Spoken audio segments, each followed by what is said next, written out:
Welcome everybody to Tiger Talks Wrestling. Been about 5-6 months since I did one of these, so here we are.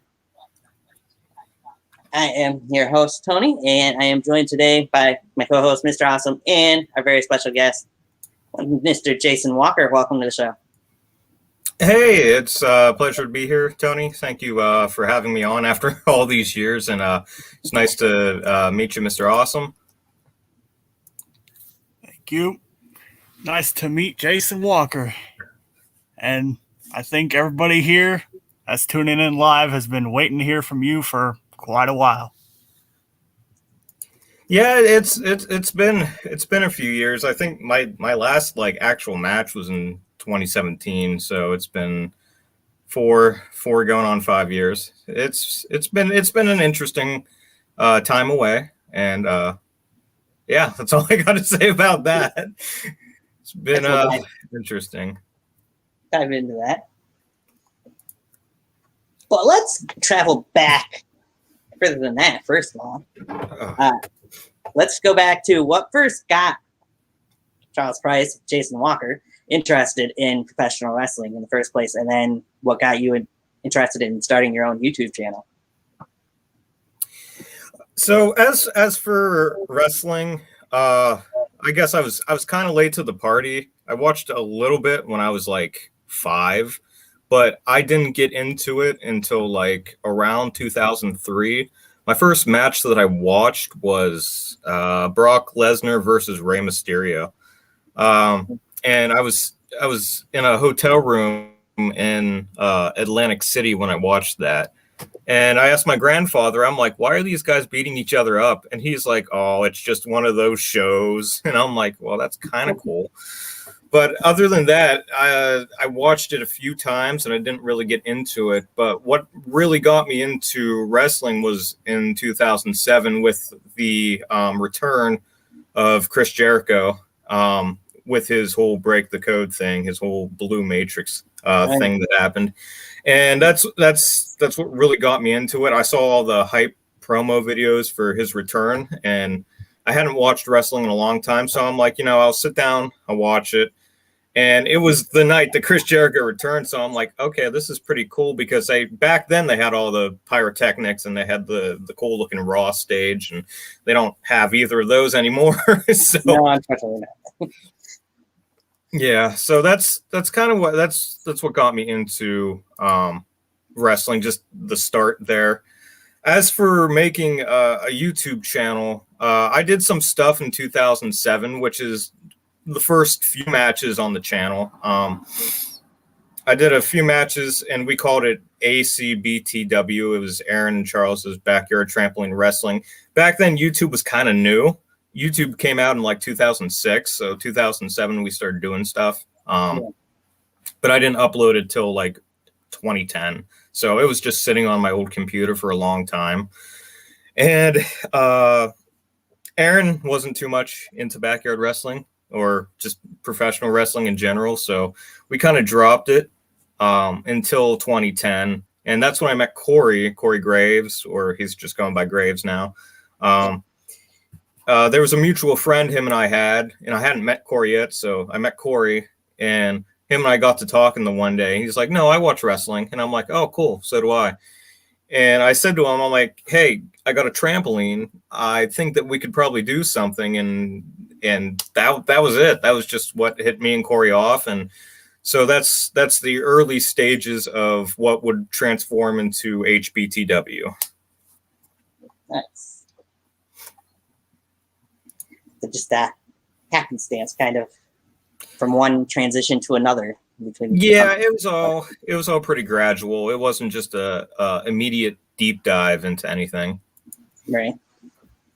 I'm gonna go back kind of to the pro wrestling side of things. Chris Jericho, I'm sure, is one of them. But who else would you say were kind of influences early on as you started your career? Early on, obviously, Chris Jericho. There was Jeff Hardy, because around 2010 he was in TNA, and he was doing that. He had that whole drug thing going on. It's when he won the Immortal Championship in TNA. after he screwed over, I think it was either Kurt Angle or Mr. Anderson. It was the 2010 Jeff Hardy.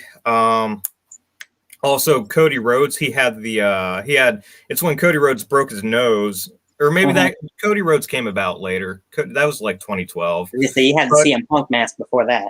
Yeah, I still have that CM Punk mask too that I wore in early HBTW. But I was never a CM Punk fan, but I did like his mask. I'm a big fan of like I got really into like lucha wrestling at one point, like Lucha Underground, and I'm into stuff like that. And I guess we'll get into why a bit later. But yeah, Jeff Hardy, Chris Jericho, CM Punk. I did like The Rock, like a very specific Rock too. I liked the Hollywood Rock when he came back, and I also liked the Nation of Domination Rock. I love the Nation of Domination theme. That's one of my favorite themes in backyard wrestling or in professional wrestling. Yeah. Hey, I can't blame you there. They did have a really good theme song. Mm-hmm. So we're talking a little bit last night as I was going through some of the different things on the page. You mentioned one thing that I couldn't find though. ACID/Mike Millerick. So why don't you dive in a little bit about that? Yeah, so this was early 2011. There was this company on YouTube. There's still a hint of videos out there. Mike Millerick. Yeah, there's still a few videos out there. There's still, I'm looking at it right now. It's JCID's Resolution 2012 Triple Threat E-Rag. Anyways, they were these kids out in Chicago, and Corey and I, months before that, we made a video in my basement, basically calling out all of backyard wrestling. This was like one of the first instances that it was a precursor to like crossovers. We just called everybody out and we're challenging you guys to put out your best stuff and see if you can compete with us. Because back then, in 2010, ETTW just kind of came back and they were kind of doing stuff. I think KBW was around back then, but they were titling all their videos like Undertaker versus Jeff Hardy, and they were playing parts. Right. So it was around that era. So Corey and I were just getting started, and we recruited some people like Jackal and Thomas Gray. And so we kind of made HBTW early parts of it anyways. But a few months passed, and these JCID people, we kept ragging on them, and we're like, why won't you answer us? So we made, I don't know where the video is. It's either, I think Corey made it unlisted on his Corey Graves channel, because his Corey Graves channel was the alternate HBTW channel where we uploaded all of our extra stuff. We made a call out video, and it was in similar style. I don't know if you saw it on my channel. It was in similar style to our fake match against, it was me playing Drew Hood, and it was Chris playing JC Brown. Yep. And it was in similar style to that. So we just made fun of them, and they got really angry about that. So they finally started to respond to us. And that was the beginning of that. Mike Millerick and I had a really heated rivalry, and I forget what we based it off of. Like this was at the point where like none of us talked to each other. Like other companies didn't talk to each other. It was just strictly what you saw on YouTube. So if you uploaded something pretty, offensive, and back then you could upload really offensive stuff. I made a video, and it's still up because I realized how offensive it was. I took it down, and somebody else had already taken it from YouTube, and it's still uploaded. But it's not really offensive. It was just, I think I talked about like Mike Millerick's mother or something like that. And back then, as 15-year-old kids, that's like, how dare you talk about my mother? Right. Yeah. So that's how that got started. And they had they were around pretty long, but Mike Malerick actually tried to come up here one year, the one summer. He got like halfway and then he ran out of gas. And then when his mother found out what he was doing, his mom did come pick him up, and she grounded them for that entire summer. I think it was the summer of 2013. And then they came back 2014, and they kind of finished up all their stuff. But by then, 2014, HBTW was just like we were. They weren't as popular. We did kind of beat them in popularity, so they kind of they faded out.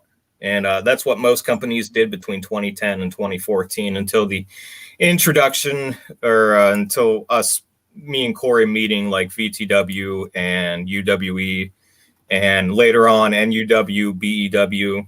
So that's how all that got started. And it's funny. I think Mike Malerick actually did professional wrestling. He was in the indies for the longest time. And I think Corey told me he got an injury, and now he's just like a car salesman or something like that. So that's just it's a weird, it's like how the mighty has fallen. Right?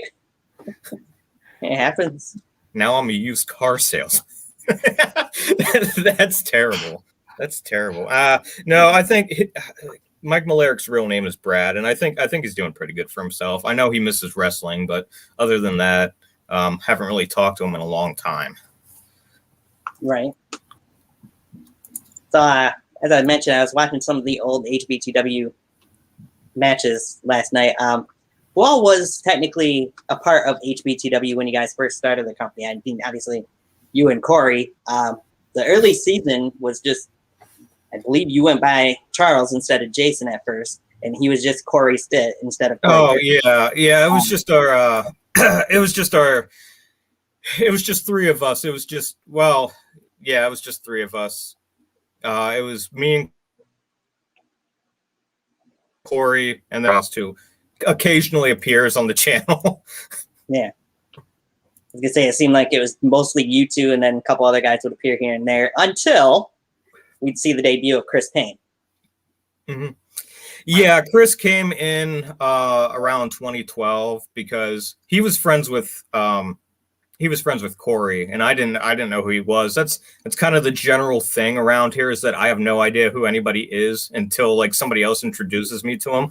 And I'm like, oh, okay, do you like wrestling? He's like, yeah. And I'm like, cool, we have this thing going on. It's called HBTW. And everything that Chris Payne went through HBTW was originally meant for Tyron Frost. But Brandon had other responsibilities. He had track. He's Brandon's pretty, I don't want to say famous around here, but he's won a lot of championships. Like he did like shot put and javelin. He became like a national javeliner. So he had other responsibilities, and he just said, yeah, I can't do HBTW anymore. You're going to have to find a replacement for me. I'm like, that's really short notice, but sure, we'll find something. Right. So Corey introduced me to Chris, and Chris is like, yeah, sure, I'll try it out. And Chris picked it up like that. It was so quick, and he did everything perfectly. And I miss Chris. I wish he was around in APW, because that would have helped. We didn't have a lot of people in APW, and we had a good bit of people, and we also played double characters, but it's right. It was a little bit hard getting people to meet towards the end of APW, but we'll talk about that later. Chris came in early 2012 and began feuding with Jason.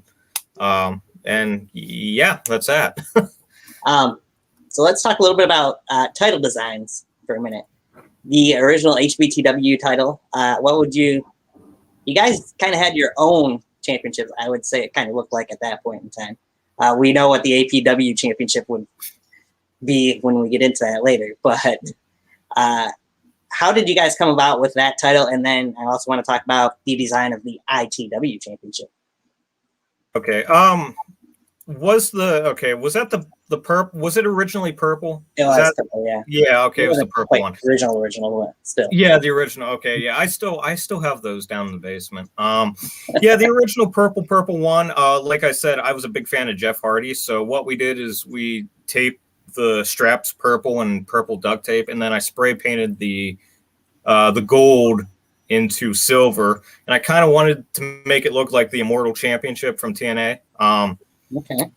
So yeah, that was that, and apparently a lot of people liked it because when we debuted a new HBTW championship in the later seasons, and it was just it had red trim on it, it had a red back to it, and it was just one of the older WWE titles. But yeah, for the purple one, it was the spinner title actually, but I ripped out the W because we don't need that W, right? How about the ITW Championship, though? That looked like it was... So Corey designed that by himself. Nice. I think I told him, like, surprise me. So what we did is we bought pleather at, like, Hobby Lobby or one of the other fabric stores around here. And it was cardboard. It was mostly cardboard. It was just cardboard wrapped in pleather, and then he added some, like, jewels on it. And it was our first really custom title. I mean, it wasn't cool or anything, but it worked. It worked for a long time. It didn't start falling apart until like early like APW, and we hadn't used it. And so we were gonna use it, and it just fell apart, and we're like, we need a new title for APW. Right. So I just like getting little information about what the titles are like when you don't see just a world title or the world heavyweight title, big gold, whatever you want to call it, or WWE style of belts that are just showing like some companies do and you guys would do later. But yeah. Anyway, a lot of the matches that you guys did in the earlier seasons shorter matches. But I want to jump into the first big match that Chris Payne really had in HBTW rather was actually against you at Last Shot 2012. What do you remember leading into that match? I mean, obviously when he debuted, he showed up and took you out as you were just in the ring in street clothes. Yeah. His debut. I was supposed to be injured from my match with Demonic X previously. Yeah. And I forget. I came out and I was mad at Demonic X. So Chris came out, debuted, he attacked me. He had a match against Corey before the match against me at Last Shot. But Last Shot was our pay-per-view because we were like mid feud with JCID and we were trying to outdo them. And we're trying to figure out like what can we do to up our game.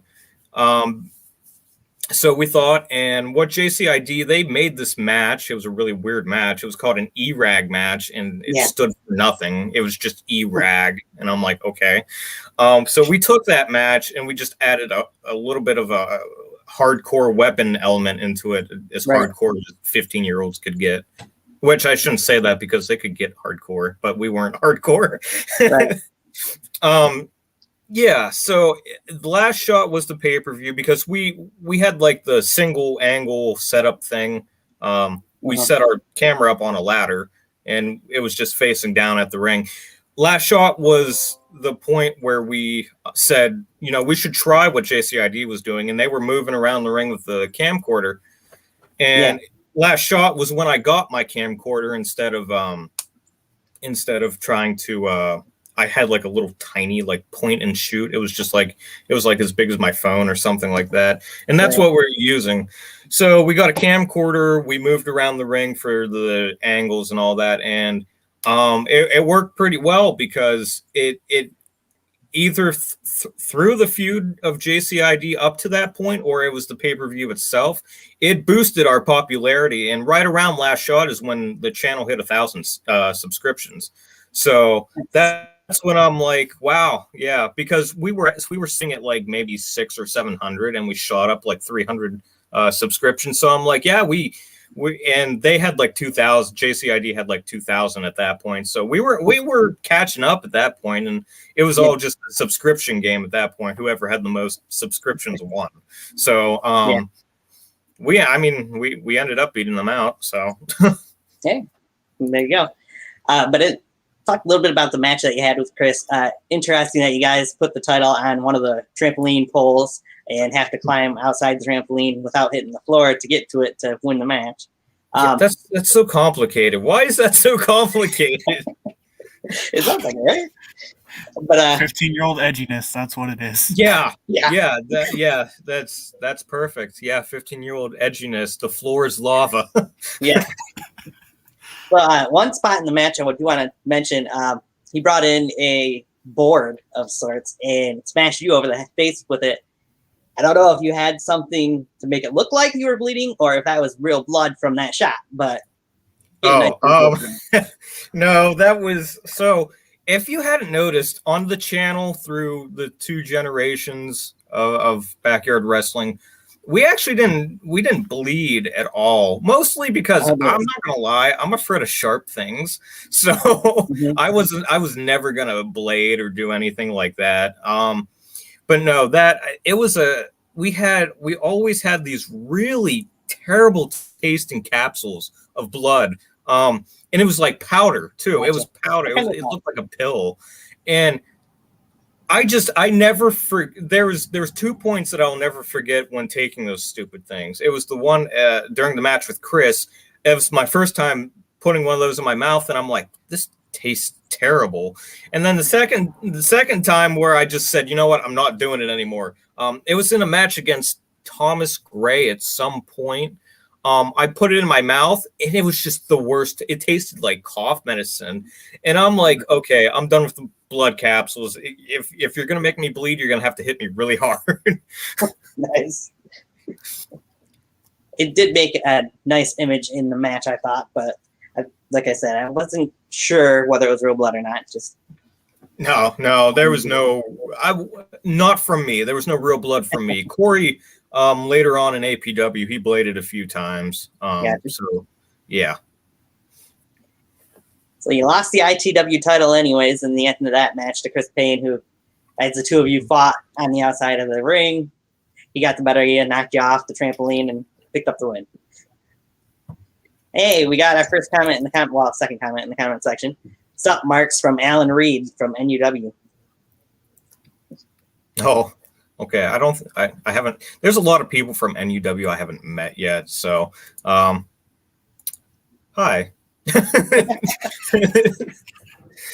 Welcome to our show. Yeah, okay. Welcome, Alan. So mostly we're going to be talking about the pay-per-views, as I mentioned to you last night. I know you guys had a lot of stuff did a lot of shows in between them on the channel. That's what I mainly focus on, though. We move into No Resurrection 12, which would see the first time that the 3 of you, being you, Chris Payne, and Corey Graves, would have a match together. Triple threat match against each other, which we'd see a couple more times after that. Walk me through walking into that match, going into that match, working towards that match, for that matter, and then the match itself. Okay, so yeah, No Resurrection was it was HBTW's, big WrestleMania thing. Every company has their big WrestleMania show.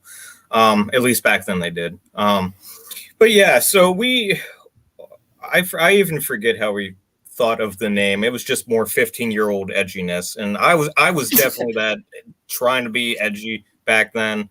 It was almost to a point where it was embarrassing, but yeah, so Chris, Corey, and I were planning on having the triple threat, because we would then, us 3 would become pretty much the staple of HBTW staples. So that's my phone. Should I get that? No, go away. Anyways, so yeah, you know who's calling. You know who's calling. It's probably like Adam Anderson or something. I don't know. Possibly. He's trying to get that child support. Yeah. Yeah. Sorry, I ain't picking up for that. Sorry, So Adam. yeah, No Resurrection 3 was our big WrestleMania thing, and it was just one of those things because we were still feuding with we feuded with JCID up until 2013. So we were still trying to outdo them because they still had the most amount of subscriptions. And No Resurrection 3 also, I mean, it gave us more subscriptions. Back then, YouTube was really simple. Now the algorithm is like so screwed up. You can barely find anything unless you like upload on like a daily schedule. Anyways, that's more my gripes with YouTube than anything. But back then, it was easier to get subscriptions. But yeah, I remember. So.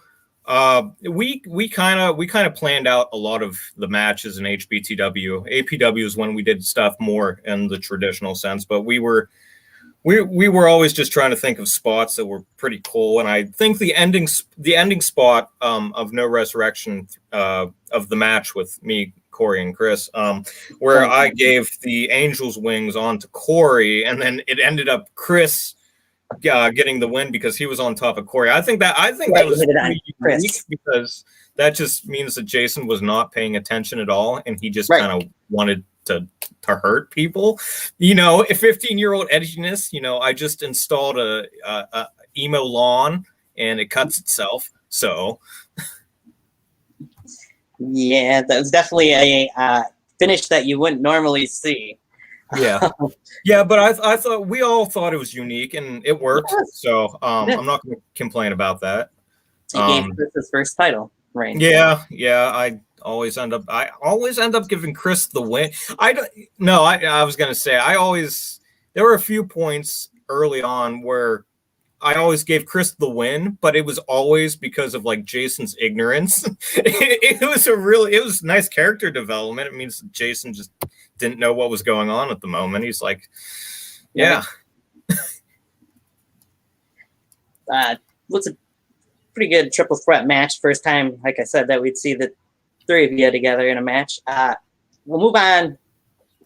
Before I move on, FDN is in the chat room, one of the fans of many channels. I'm sure he's probably commented on your guys's at one point or another. The one that got says, "What's up, Tony and Jason?"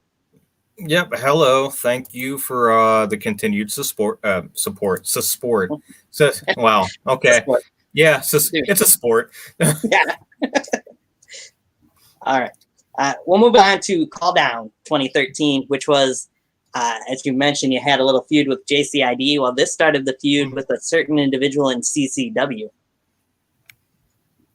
Oh, wait. Yeah. Call Down. That was.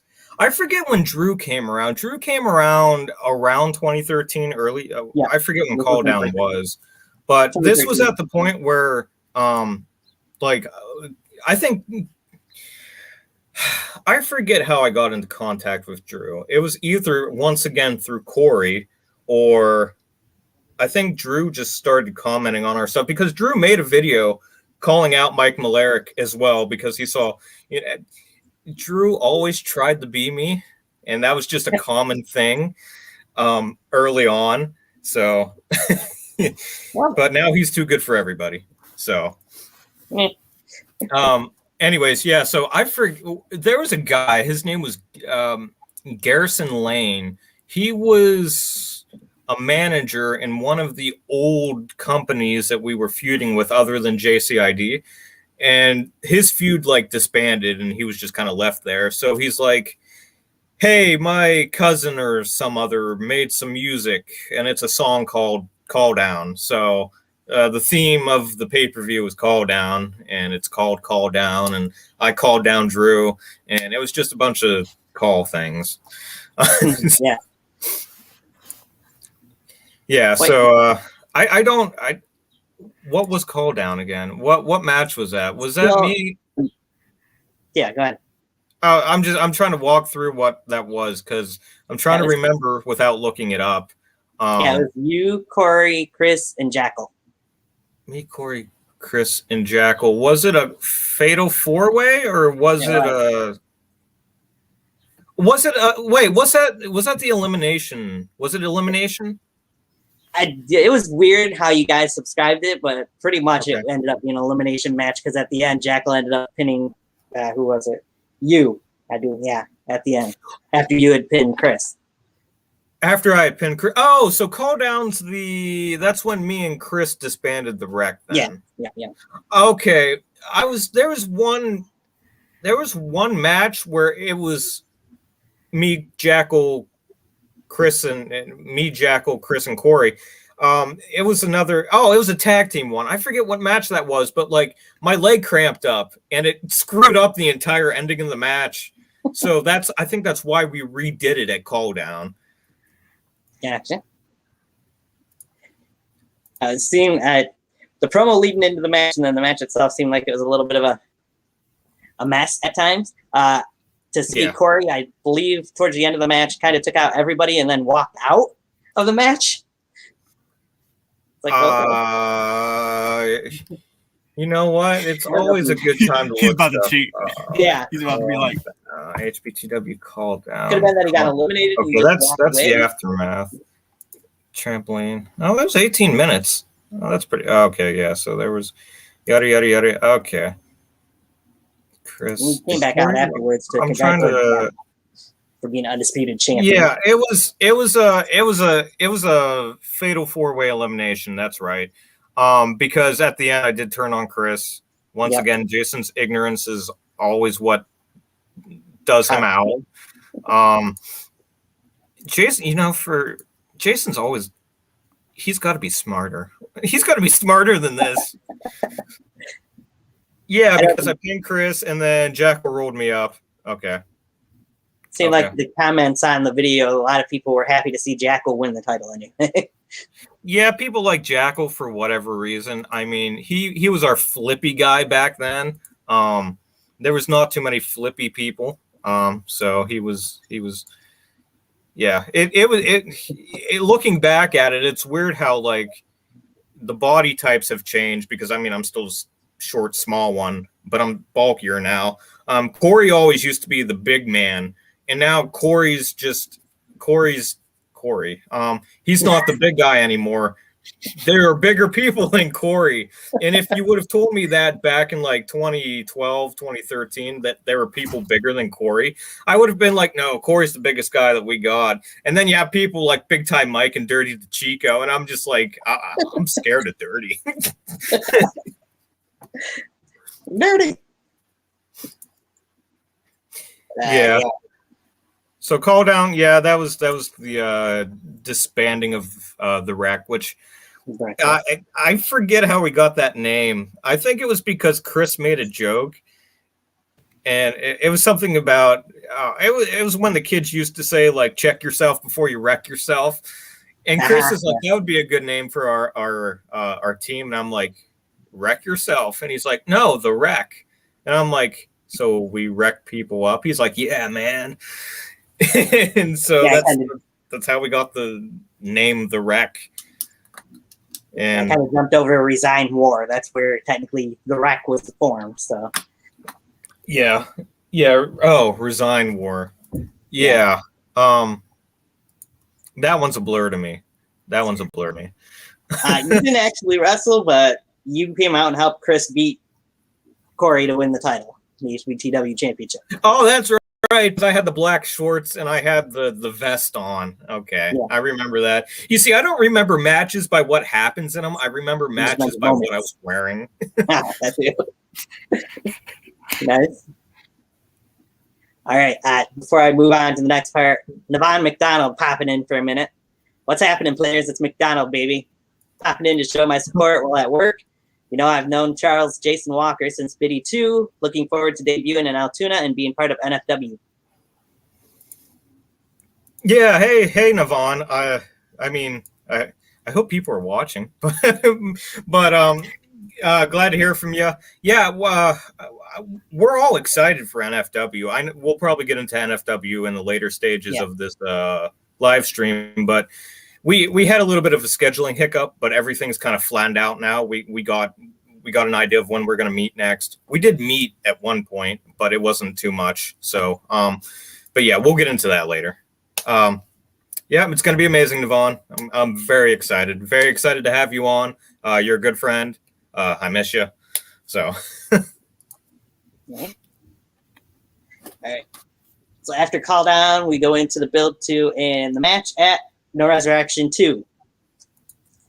You versus Jackal for the HBTW Championship. Okay, so I was wearing my hobo outfit. Yeah. Pretty much. Okay.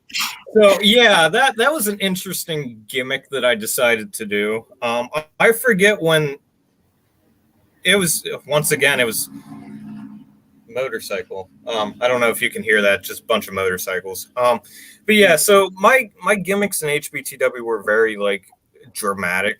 And it had once again to do with all the 15-year-old edginess, but this specific one was like edginess incarnate. And I tried to emulate Johnny Depp, the Joker, and there was one more thing I was trying to emulate, and it was really stupid. I forget what the third thing was, but I tried to I liked Pirates of the Caribbean at the time, and I was trying to get all the like Johnny Depp movements down, and and either Chris or Corey said like, "Why are you dressed like that?" And I'm just like, well, I'm a bit unedged. I'm on the edge. And he's like, you look like a hobo. And I'm like, all right, fine. That's exactly what I was going for. Hobo, Johnny Depp with Joker face paint on. Yes. That's exactly what I was trying to do. Yeah. But no rest. I faced Jackal in that. And Did I win that or did he win that? Oh, I did. Oh my gosh, I got a win. Wow, that's really rare in HBTW. HBTW was like my losing streak because once again, for quite a bit of the first part of it. Well, for the first part, but then we had to prop other people up and give them a chance. So we gave Chris the biggest chance because he basically took the ball and ran with it. So it's just like do what you want, Chris. But yeah, so we gave Jackal the title. I forget why, but people liked Jackal back then. Like I said, don't know why. No Resurrection too. I mean, it was I think it was all right because there was a really odd point where did Corey and Thomas Gray come out in that? Did they? I think they came out to show support. No, it wasn't Corey. Thomas Gray was one of them. Chris Payne was the other one. Chris Payne was the other one. So, yeah. Okay, I remember now because No Resurrection 2, Jason Walker, ever since then, tried to get both of the titles so he could shut down the company. Looking back, hindsight, that's a terrible storyline because, like you only have one option, and that's for Jason not to win. Because if Jason wins, the company's over. Like you never make that kind of a storyline because that's just people can see the end before it begins. So it's like, yeah, Jason had no chance because we still did like 2 or 3 more seasons of HBTW. So it wasn't the end, not by a long shot. I want to talk about another match from that event as well in a minute. See if you remember much about it. But first, got to go over to the comments. Navon said, "Miss you too, brother. Been way too long. Hell, I might even have a guitar. Even got a guitar with your name on it." And Mr. Gray. Well, just make sure, if you want me to bleed, just make sure you hit me hard enough. And then Graves that we were referring to, it's in the comment section, all caps, he's here. Oh, hey, Corey's in. Yay. I should probably be watching the chat. Yeah, that's probably a good idea. I'm going to start doing that. Okay. Hi, Corey. Miss you. Speaking of Corey, he's who I was going to jump into next. I just wanted to get your opinion on, if you remember it, the match he had with Chris Payne, that Falls Count Anywhere match from that same show for the ITW Championship. Oh yeah, so that was the first. Yeah, that was our famous Around the Neighborhood match. Yes, it was. Yeah, people like that, and people really like that because it was unique. I don't think I've ever seen back then. There's like a cutoff between where people have done stuff and where people haven't done stuff. This was a time before people were getting really creative. So I guess Corey and Chris talked about it. I'm not sure that I remember most of it because Corey and Chris are just like follow us. And I'm like, follow you? Where are you going? Right? So, yeah, they started off because did Corey have the shield or the trash can lid? Yeah. And he made it into like a Captain America, or he used it like Captain America. And Chris had like the Boston Red Sox, like little bat thing. And we have the bloopers up on the channel still. And the first time, at the very beginning of the match, Chris jumped off with the bat, but he landed and slipped. and Corey's like, start over. And I'm like, Corey, we haven't even started yet. Right. That blooper reel is still iconic to this day. Yeah, people like the HBTW blooper reel. I'm sad that the APW one wasn't that great, but the HBTW one is it was Corey flashed us and I recorded that, and it was a very not good image. So yeah. We see Corey won that match with a chain around his hand, if I remember correctly, to beat Chris Payne. Yeah, Corey had he like Bully Ray at that point, and Bully Ray had a chain with him in TNA. It was funny. Once again, we thought we were really edgy kids by watching TNA instead of WWE. So, but now it's AEW. But yeah, Corey had the chain, and I think Corey carried the chain with him for a good while. I forget when he ditched it. I just know by season 7 he didn't have or season 7 or season 8, I forget which, he dropped the chain thing, which I think he should have kept it. I liked it. I mean, sure, fans had a habit of calling us like wannabes. So they were, because I think Chris Jericho did that whole thing with the wannabe thing. So everybody's calling us like, you're a Cody Rhodes wannabe, you're a Jeff Hardy wannabe, and I got called a Hulk Hogan wannabe. I didn't understand it, but of all people, Hulk Hogan. Yeah. So, interesting days back in the early days of Backyard Wrestling on YouTube. Right. Navon says, responding to Corey, it's comment of you being here. Yes, he is Brother Graves. Been wanting to step in there with him since I met y'all. Yeah. Thank you. Navon.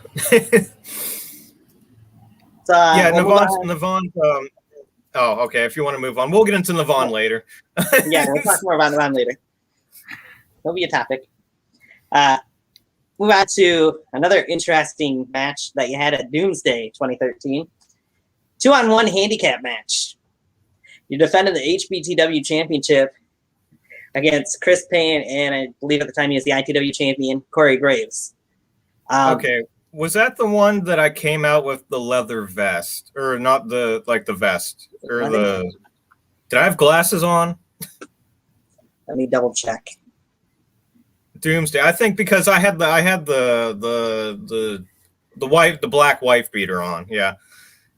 That's and I had the real, and I still have these too. I had like the really weird like glove, like half glove things.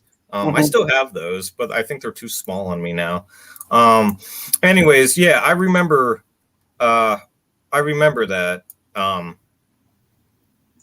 Wait, was it a 2-on-1? It was. That's what it was technically considered to be. It's a 2-on-1 handicap match, even though Graves and Chris ended up turning on each other multiple times throughout the match. Okay. The match ended with you tapping out to both submissions. Oh, that's right, because that's when I keep forgetting that. Yeah, the Jason's quest for the titles causing him to not win very much. Yeah. Because at Doomsday, if Jason won the titles, the company would shut down. That was like the storyline for like 3 years. So yeah, we played it in the long run, though. I think it was a good run for not ever winning. So then you tap out to both submission holds. They both think they're the undisputed champion. You being an authority figure running the company, one of the people. Oh yeah, that's right. That's right. I pretty much forced myself into a general manager position and said that. And did I take the title away from Chris? Did I just run off with it? At the end of it, he did take away the ITW title and run with it. Yeah, I just said this is mine now. Yeah, and you just left that HBTW championship with him. Yeah, and Corey Grace was supposedly fired. Oh yeah, that's right. Because because the match restarted, and I said to myself, I said it turns into a one-on-one. The loser leaves HBTW. So yeah, Corey lost that, and I forget what the thing was behind Corey leaving. I forget the creative idea. Corey didn't leave at all. I mean, he was always still there. I think it was just creatively he wanted to redo the character, so he came in because that would lead into season 8. Yeah. Yeah. Okay. Yeah. So yeah, that led into season 8, and season 8 was a bit of a mess because we were gonna push Thomas Gray, but he ended up leaving, not permanently, but he ended up leaving. And so it was literally just me, Chris, and Corey throughout most of season 8, just wrestling because Jackal at that point left. Thomas Gray left. So we had to make new characters, and we had to put more of these new characters to the front spotlight instead of just me, Corey, and Chris, because it's hard. It's hard to have just 3 people, and we made it work, but I wouldn't suggest doing it. Yeah. Since you did mention it, I will go back. Just before No Resurrection 2 was when you guys did the CCW's final big event, Glory Days. Yeah. Styles that you were mentioning earlier. So you were still kind of a little bit in the feud with Drew, but we hadn't seen the match yet up to that point. Yeah. At that point, Drew, I forget if Drew and I talked about stuff or if we were just if we were just strictly doing stuff on YouTube for the other person to see. I think we were talking to Drew because I remember specifically that I had a present for him, and he's like, "What's that?" And I shared him the link, and Drew got really mad. Everybody gets really mad at those parody videos, and it's a great way to just get people to do what you want. So. Right. But it wasn't until I actually called Drew out, either later on that year, 2013, or the beginning of 2014. Because at the end of 2014, that's when Drew came up. Right. So, yeah, that was fun. Those parody videos are always a fun thing to make. Yeah. All right. Next, we move in to Justice Insanity. 2014. You had a match against a new person in HBTW by the name of Slade. I know that I've seen some videos, some of the matches leading up into that match. It was an interesting pay-per-view, so to speak. Not just from that match, though. Yeah, the Justice Insanity. I think it was after Justice Insanity that I said, okay, I should probably stop trying to be edgy with the names. So, because the picture for that was 2 ghost people, and I don't even know what font I used for that. That I made all the thumbnails for all the videos and stuff, and it's just why was I doing that? But anyways, Justice Insanity, yeah. So around that time, yeah, you can see it. Yeah, Justice Insanity. I have no idea what I was doing with. I might go back. I like all of those thumbnails for the videos, but I might go back and literally redo all of those because I like to have in my thumbnails now, I like to have a clip of the action or some sort of screen grab instead of just having a one-off template that you can just copy and paste. So I might redo all of the HBTW thumbnails, but that's for a later date and later time if I have time. I got a lot of time now that I'm out of college, but yeah, Justice Insanity. Around 2014 is when all these creepy pastas came out, and it's like stuff like Jeff the Killer. It was like Slender Man. And so that's what we based Slade off of. We based Slade off of Slender Man. And it once again, it worked really well because you have to, if you're doing stuff on YouTube, you do have to, and this still sticks true for today. If you're doing something on YouTube, you kind of have to see what the current culture is. You have to see what's popular and what's not, whether it be movies, video games.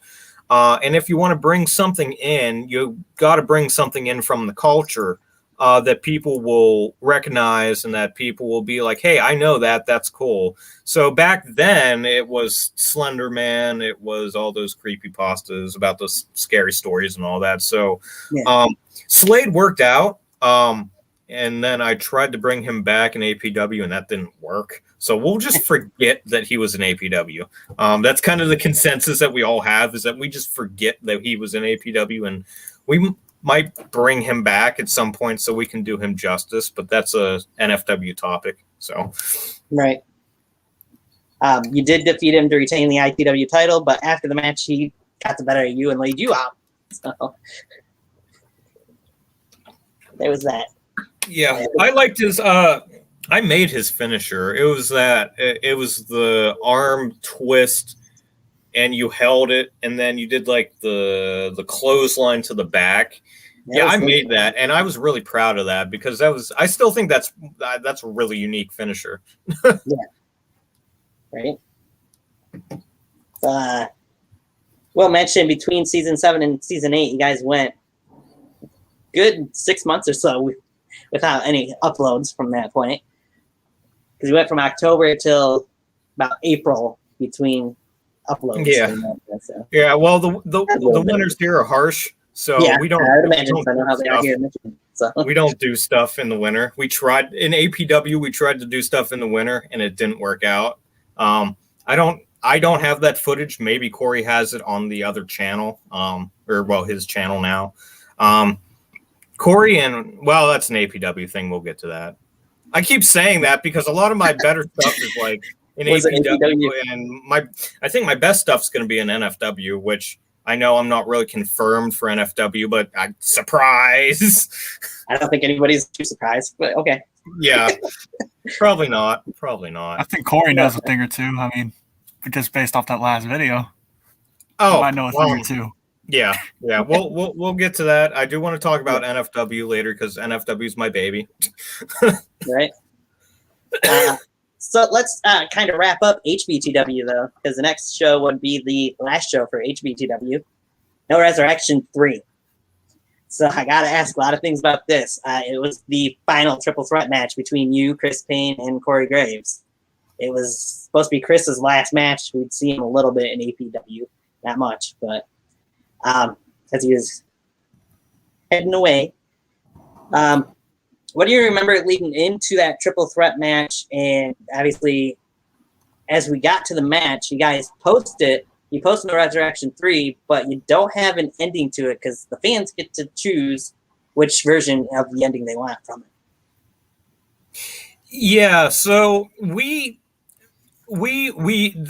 original ending is that Chris wins. Chris Payne wins both titles and goes away. But we knew that was what we were gonna do. But I said to Corey, I'm like, well, what if we all win? And he's like, what are you talking about? And I'm like, well, why? Because back then you could do that thing where you have like the 3 like links on the video that you can click on. Yeah. Those don't work anymore. So I just made the endings, public. But back then the fans got to choose which ending that they wanted. And that was a really unique thing that no one else has ever done. Because I don't think I've ever seen that since. And I don't think you'll ever see that again, ever. So that was the only time in like the history of backyard wrestling that you could choose your ending. So we did stuff that was appropriate to each ending. Corey won, I won, Chris won, and we all did our little thing. But No Resurrection, that also had the other match with Slade and Demonic X. And that was another around the neighborhood one. We people saw us on that one. People didn't really see us during the Corey and Chris one, but people watched us going around the neighborhood, and later on they came up to my grandmother. They're like, "What were they doing out there?" And she goes, "Oh, they were just shooting movies." And but yeah, so the neighborhood kind of knew what was going on at my house, and anytime that they basically heard screaming or grunting, they're like, "Oh, that's just the kids wrestling again." So yeah, that No Resurrection 3, 2014. Yeah, that was the ending of. Yeah, Corey and I we didn't plan on doing APW. It's just we went a few months, like just doing school stuff, like high school stuff, and then I just went to him the one day, and I'm like, "Look, I'm really bored. Can we do another company?" And he's just like, "Yeah, let's do it." Right. So, yeah, that was HBTW was really. I have more claim to HBTW than I do to APW. When we'll get into why later on, because the whole thing with APW is not everybody likes season 1 of APW. They didn't like the monthly shows, but people are really interested in the end of APW. Everybody likes the beginning and the end. Nobody likes our middle stuff. I don't even like our middle stuff. So before we move into APW, though, it was around, well, I guess it was technically just before No Resurrection 3, the upload of the match between Jason Walker and Drew Hood. I don't want you just to talk about that match. I want you to walk us through the build up to that match. I mean, you guys went so far as you had pictures of his girlfriend that were used in the feud leading into the match. Yeah, me and Drew, one of the first major instances of crossovers, because we actually met later on. So, me and Mike Malerick never met in person, so we never got to do our match. I can't claim that we were the first crossover, because way back when, 2013, 2014, that was like the introduction of these two kids. The one was Myron Reed, which he's now an actual big professional wrestler. And the other one was Chris Copeland. And there was also Jack Andrews. They did a whole company called BEW, and they all met together, and they were doing crossovers. Back then, it was just in a backyard for them. Back then, it was just in a backyard with a mattress, and they were doing stuff. But they were the first instance of crossover because they didn't live in the same area. So it's like it's like the Vikings don't get credit for discovering North America, but Columbus does. So it's that kind of thing. Me and Drew were Columbus, and the other two were the Vikings. So anyways, history is written by the winners, friend. True.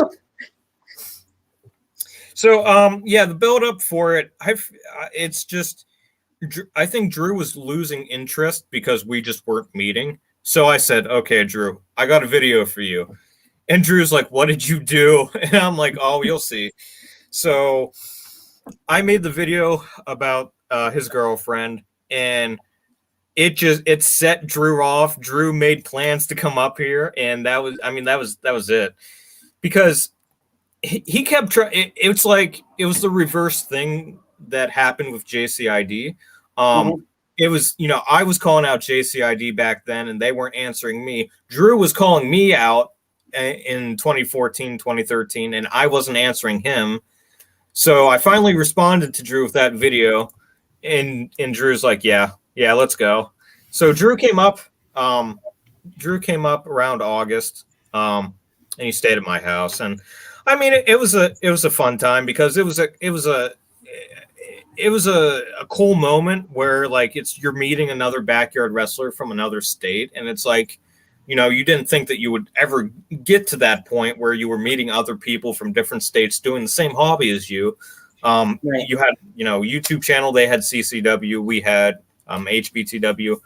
Although HBTW was going away, but it was replaced with APW. Anyways, yeah, it was a really cool moment just to meet Drew and just to see what his style was. Drew's a very tall person. In the video, you can tell that he like towers over me. Drew was the first time I'm like, oh, he's bigger than Corey. Okay.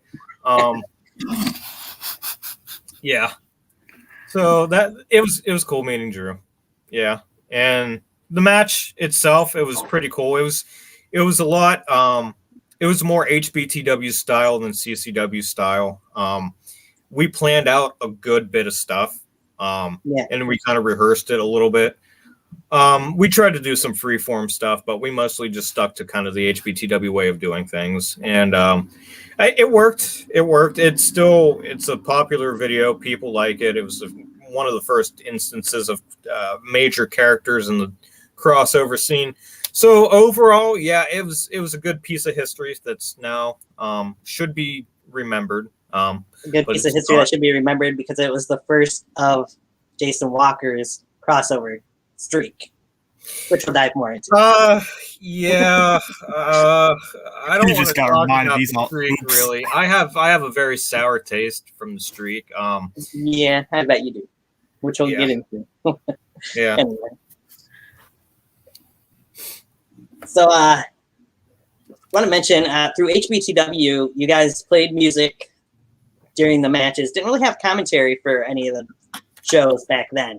As we transition from HBTW to APW, we get the debut of Buster McThunderstick and Ron John.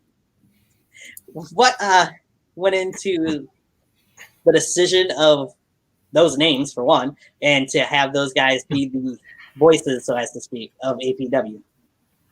Yeah, so we saw what we did in HBTW, and it was very, very kind of, backyard-ish. And the title of APW was Almost Professional Wrestling. And so we wanted to start to emulate more of what the professionals were doing, which, we looked at, commentary, the ring setup, entrances. We kind of overhauled everything. And so Corey and I were like, okay, we got to do commentary. And so I forget what went into the names of Ron, John, and Buster. I forget how we came about that. I know that there's a place that me and my family go to in Florida, and it used to be called Ron John's. It's by Ron John's Surf Shop. Ron John, the brand, used to have a hotel.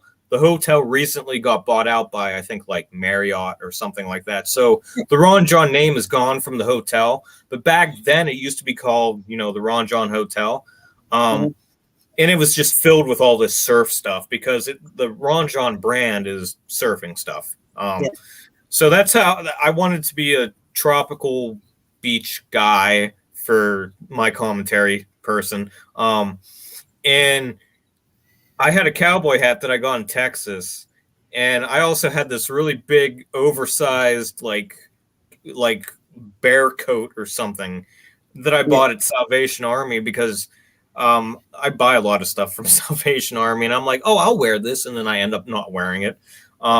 So the Buster McThunderstick jacket and the hat was Corey just put stuff on, and it was in the blooper reel. The first time that he wore the stuff is in the APW blooper reel, and he's singing like Toby Keith or something.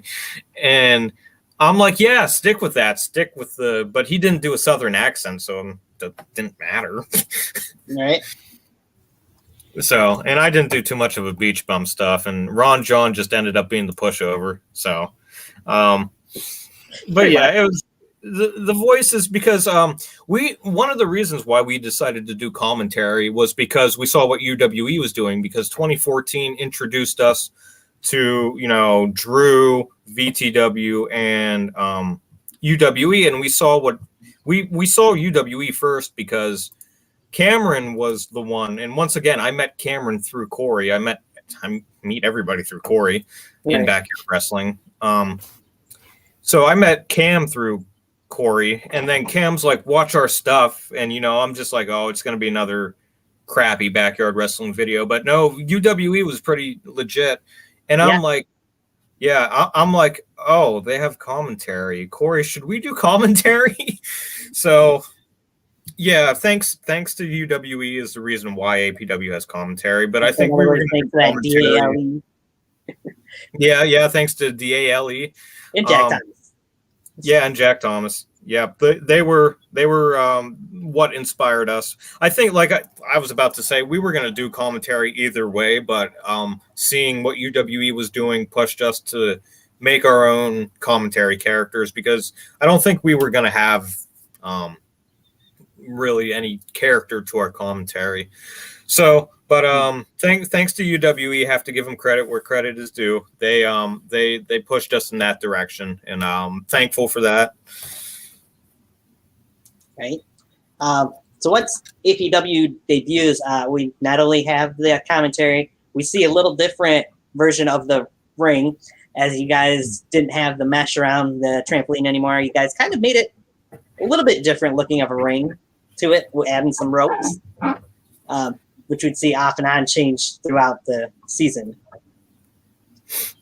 Yeah, we once again we wanted to emulate what the professionals were doing, since we were kind of a parody of almost professional wrestling. Mm-hmm. The ring setup, we wanted to get a ring, much like every backyard wrestling company, and we just couldn't do that. We didn't. I was in high school, or I just had graduated high school, and I was starting college. I didn't have money to buy a ring, so right. I said, well, why don't we get a bunch of bungee cords and we just tie it around the ring? And for the most part it worked, except something that I didn't realize was when you're in the middle of the trampoline, you sink down and everything closes in. So instead of a 12 by 12 or 13 by 13 ring, we were now down to like a 6 foot by 6 foot ring. And it was the first season of APW, it was really small. So we made do with what we had, but later on we did kind of cut off the sides, and we just had like the corner things that that worked really well, the corner things. And I'm glad we did that. It was unique. Again, everything that we do is unique. In 2015, when you guys had the APW debut, of course, we had the tournament to crown the first APW champion, which we were talking a little bit about it earlier. We all know, anybody who's watched APW, the APW championship was just the old NXT championship. What was the decision to use that as your guys' championship? Well, I got the NXTW title for Christmas, and we were going to, like I think I said earlier, we were going to use the ITW title as the APW championship. But it fell apart through, wear and tear. So I said, well, why don't we just use the NXT title? And because that's still my favorite title. That title and the North American title that NXT had or has. I haven't watched wrestling in a long time. The last show I watched was the WrestleMania. The one match was Triple H versus Batista. I forget which WrestleMania. That was one of the more recent ones. 2 years ago. Okay, so it hasn't been that long. But before that, I mean, like, after APW fell apart, I kind of quit watching wrestling, and that was for a lot of years until something interested me, which was the Triple H versus Batista rivalry. But yeah, the title for. Yeah, we were going to use the ITW title, and it fell apart. So we just kind of defaulted to the NXT title. And I mean, it was, I liked it. It worked. Yeah, I agree.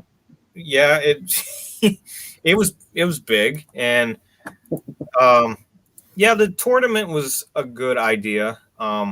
Corey had a lot of creative ability, or creative.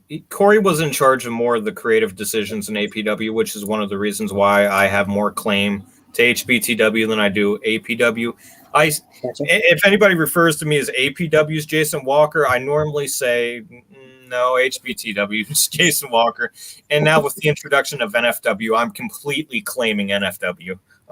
Just because I said NFW is my baby. We'll get into why. NFW is going to be very near and dear to me. So, yeah, I kind of regret that I sold that belt to get money. I sold the belt to get money for my camera equipment that I have now. Or when I bought my first camera, I sold the NXT title to get money for that camera. So that's what happened. Kind of iconic using that title for APW, but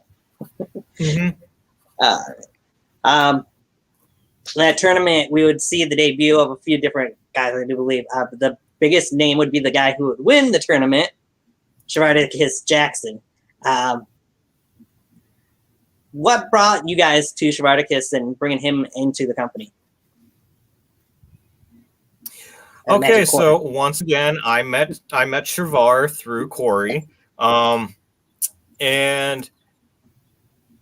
Shavar used to be really quiet, and that showed a lot in his early stuff in APW. Shavar used to be really quiet. He didn't come out of his shell yet, but we made the whole tournament thing, and it came to a headbutting decision of whether or not we were going to have Thomas Gray win, who I wanted to win, or we were going to have Shavardicus win, which is what Corey wanted. And so that's kind of the first tension between Corey and I, is we didn't know who to have win. And so I finally said, okay, we'll give Thomas Gray the title later. We'll have Shavar win it. Shavar got better as he went on. I wasn't too confident in him at the beginning of APW because he was quiet. He didn't know how to wrestle. He liked wrestling. He still likes wrestling. He still watches wrestling. But he wasn't just into it at all. So I saw that throughout the tournament, and I'm like, I don't know if this is the right call. But Corey's like, no, we'll have him win. He'll be good, I swear. And I'm like, okay, fine, we'll do it. So, so Shavardicus won, and was it at Fright Night? Was that the final? I want to say that was where the final happened. I do believe so. Yeah, because Corey had his whole dragon get up, his whole mask and his little arm twirler things. Corey was a face for the early parts of APW, and then all at once. Oh, what's that? Then Chris Payne was their special guest referee for that match. Oh yeah. Chris came every so often.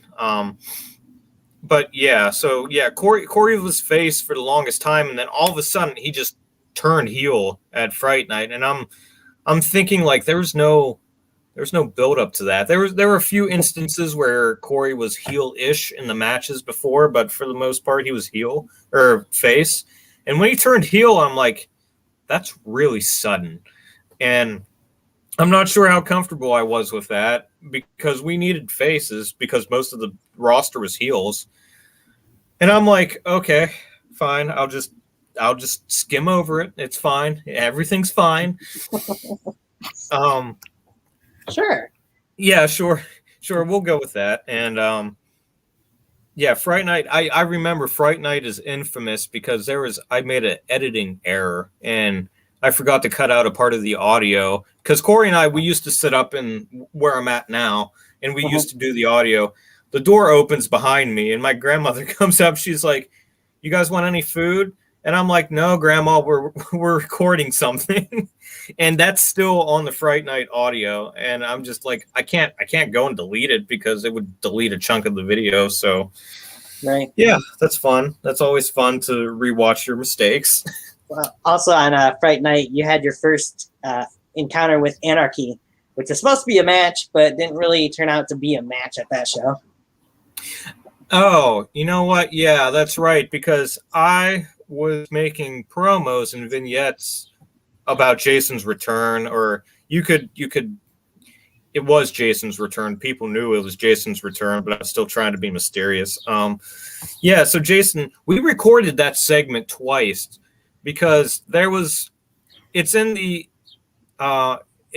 APW intro. I was wearing a green dress shirt and dress pants. That was the first time that we recorded that intro, or that's when we recorded that segment. And instead of I forget if it was Chris Payne that was playing Anarchy at that point, or if it was Thomas Gray. I think Thomas Gray played it the first part where I was in the green dress shirt. Yeah. We redid that because Thomas Gray was still too big on me, and I wanted someone a little bit more equal in height, so it didn't look too obvious. So we had Chris play Anarchy, and I changed outfits because I was going to do a Doctor Doom thing. That's why I came out in green. But instead, I ended up being a discount Sting.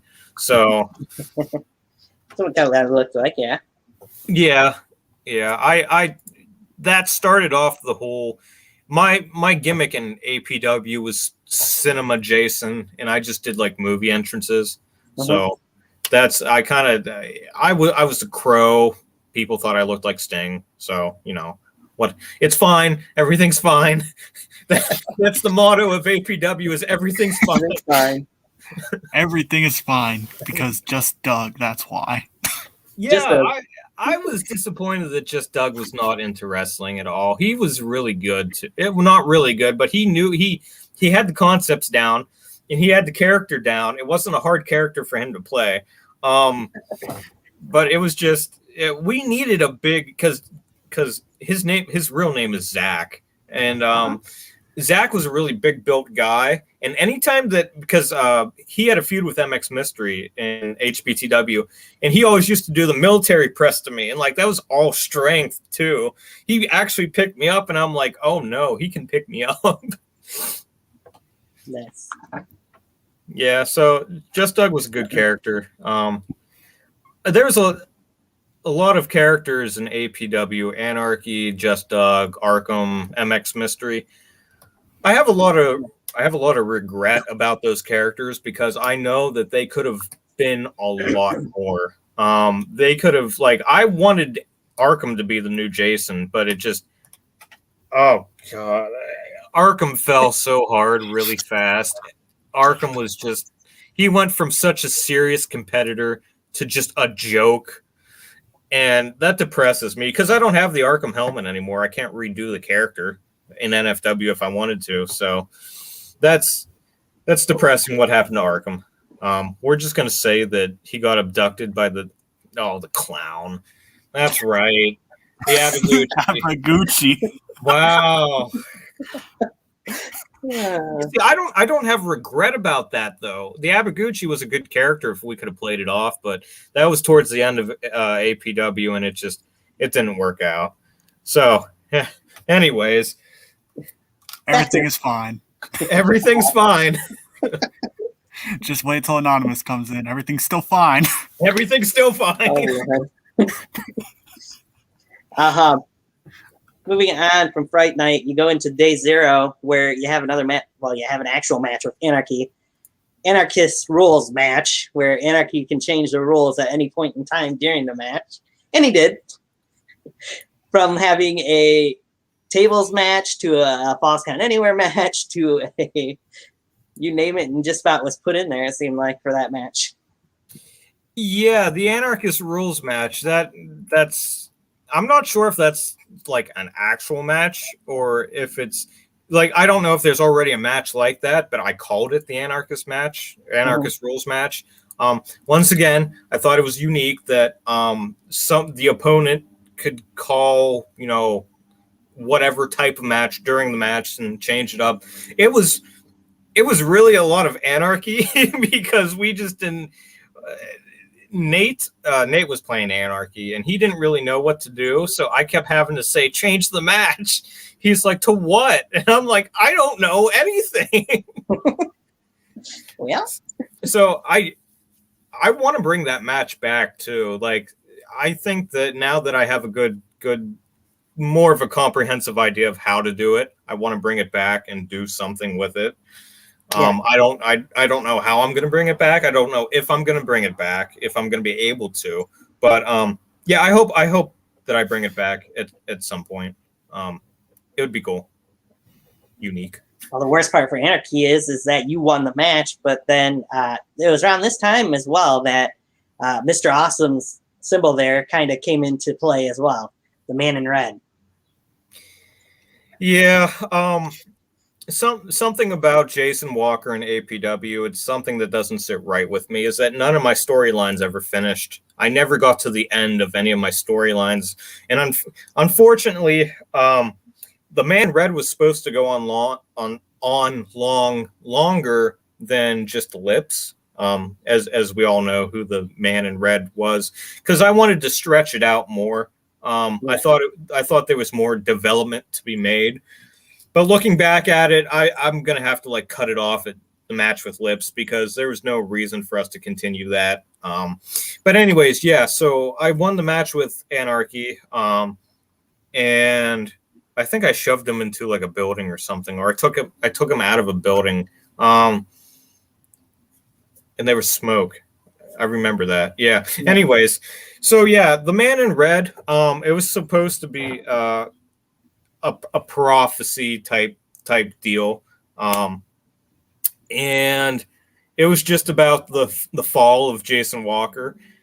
And so I'm thinking to myself, who can the man in red be? And it ended up being no one, or it ended up being Lips, but originally it was supposed to just be no one.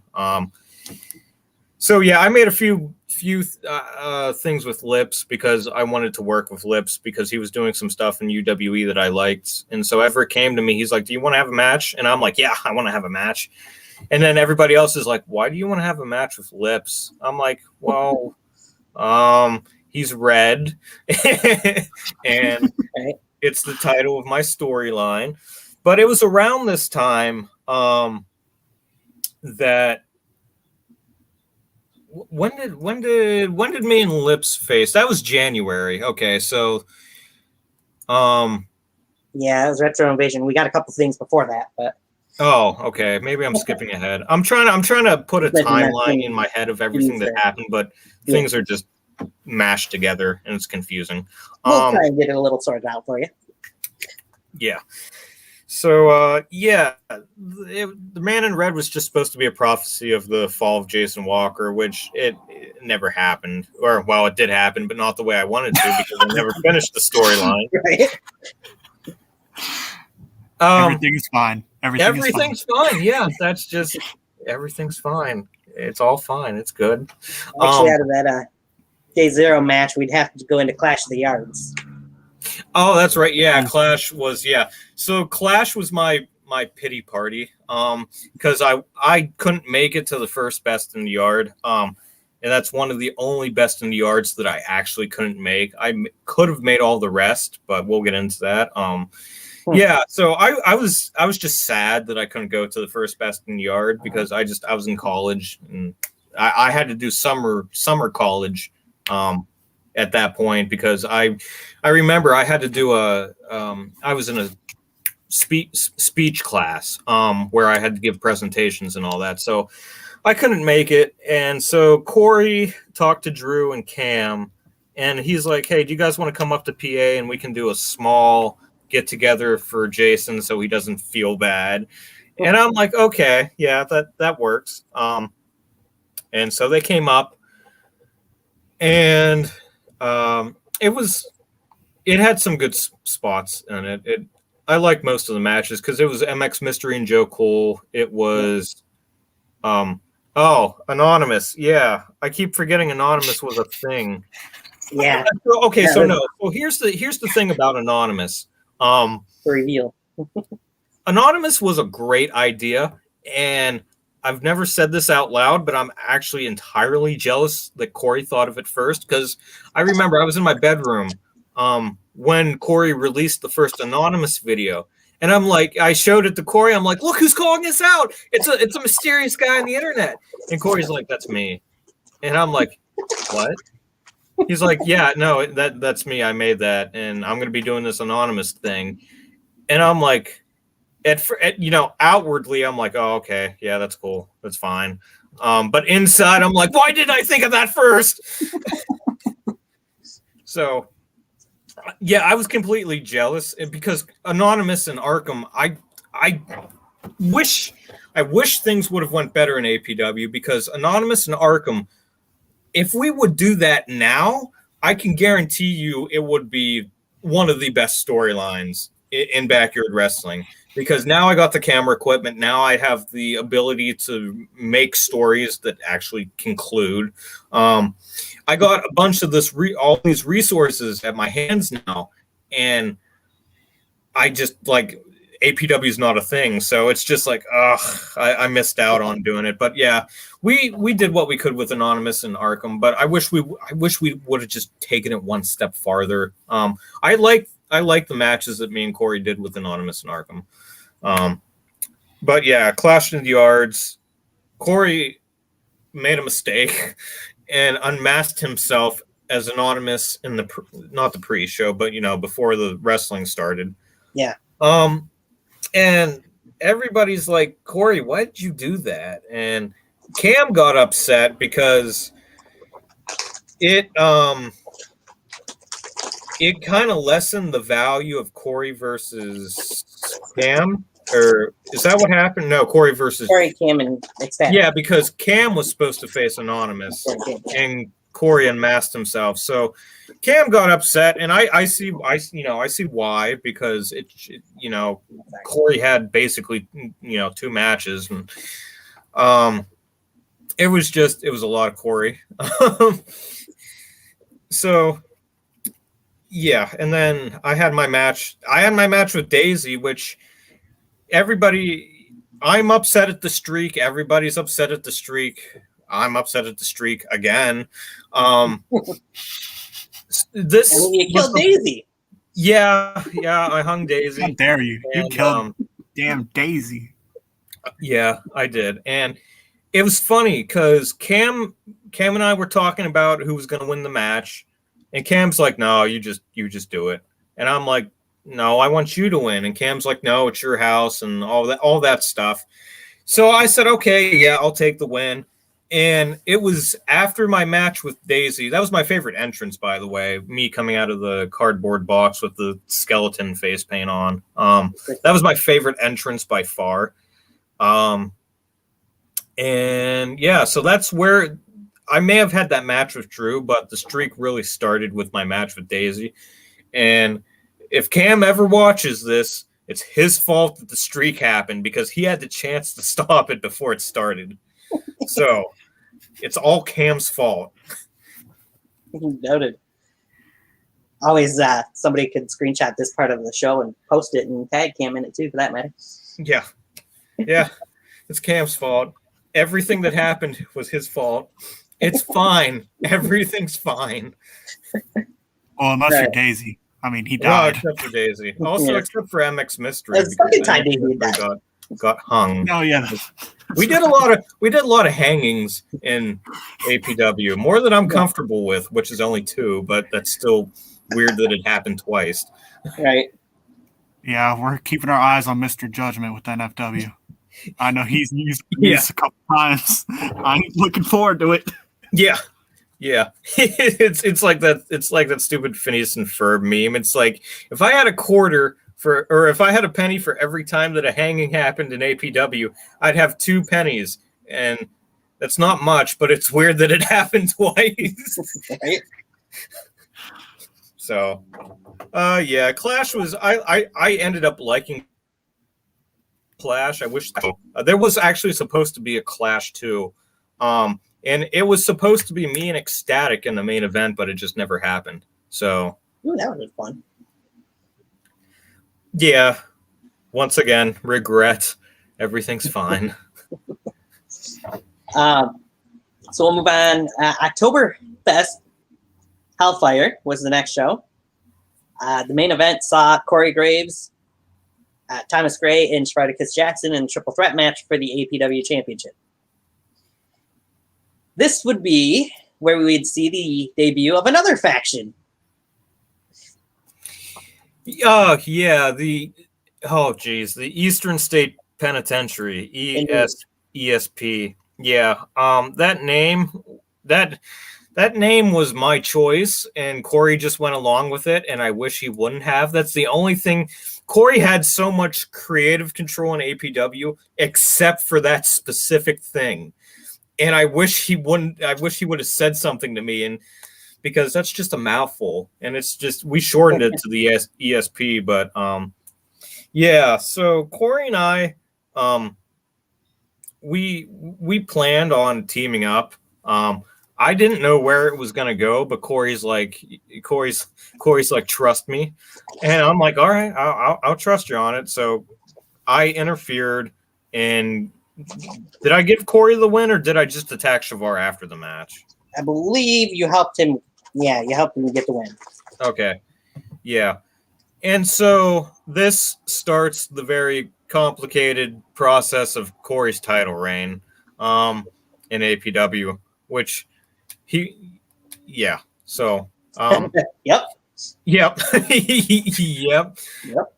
Everything's fine. Well, at this point, everything was starting to not be fine.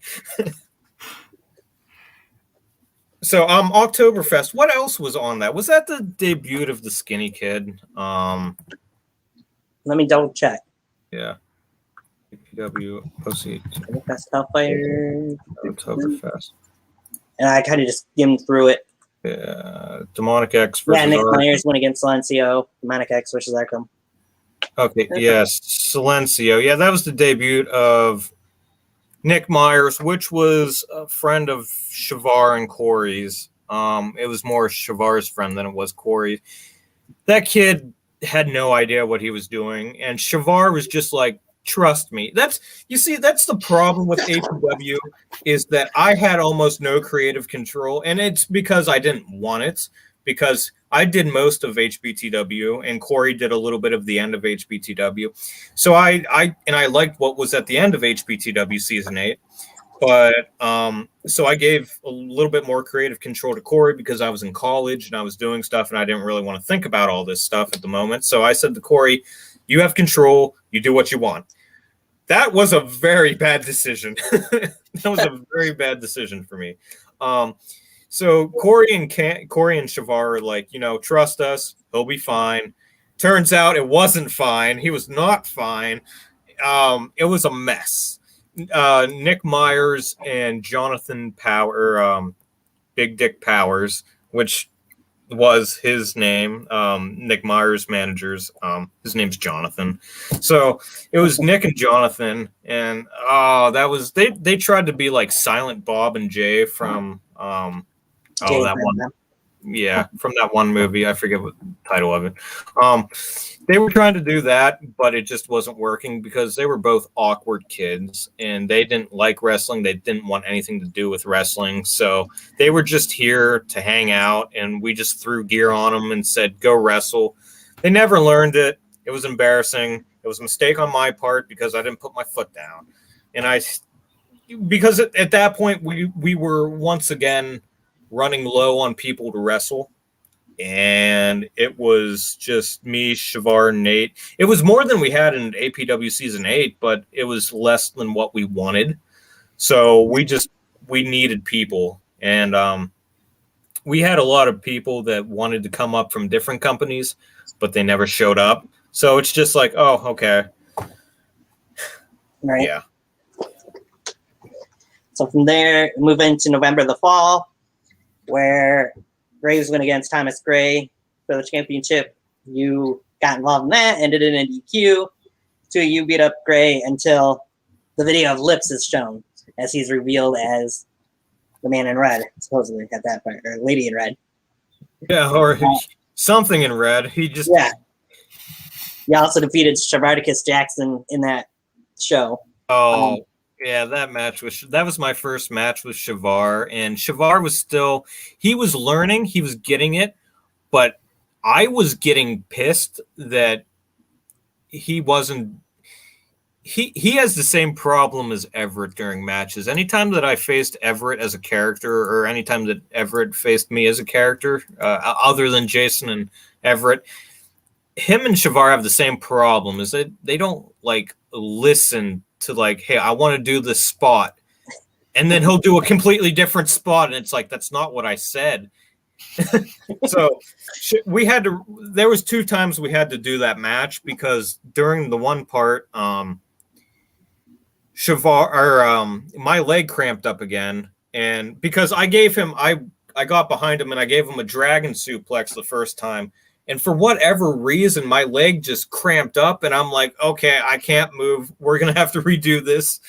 So we did it as a submission match or submission? Yeah, it was submission. Yeah, it was a submission match. And so, that's what me and Shavar did. But it worked out. And then, as you said, Corey Graves faced Thomas Gray.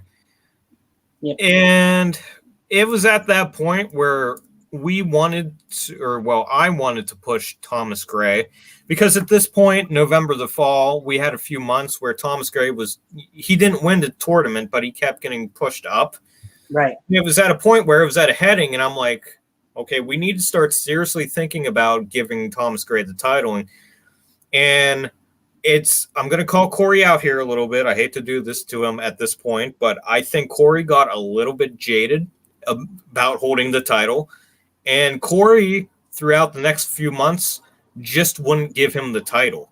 Because Corey always kept putting it off. He goes, oh, we'll do it at a big show. We'll do it at a big show. We'll do it at a big show. And like 3 big shows passed. And I'm like, and at that point, Best in the Yard 2 was rolling around. And I'm like, Corey, you got to give Nate the title. Otherwise, he's just going to be Roman Reigns. And, that was when Roman Reigns was getting pushed. So everybody compared Nate to Roman Reigns. Yeah. But yeah, Nate's push went nowhere because Corey didn't want to give him the title for whatever reason, whether that because Corey was just like title drunk which I think that's kind of the reason why is Corey was just title drunk. And Best in the Yard 2 came around and Corey's like, I have to have the title for Best in the Yard to do the Three Kings match.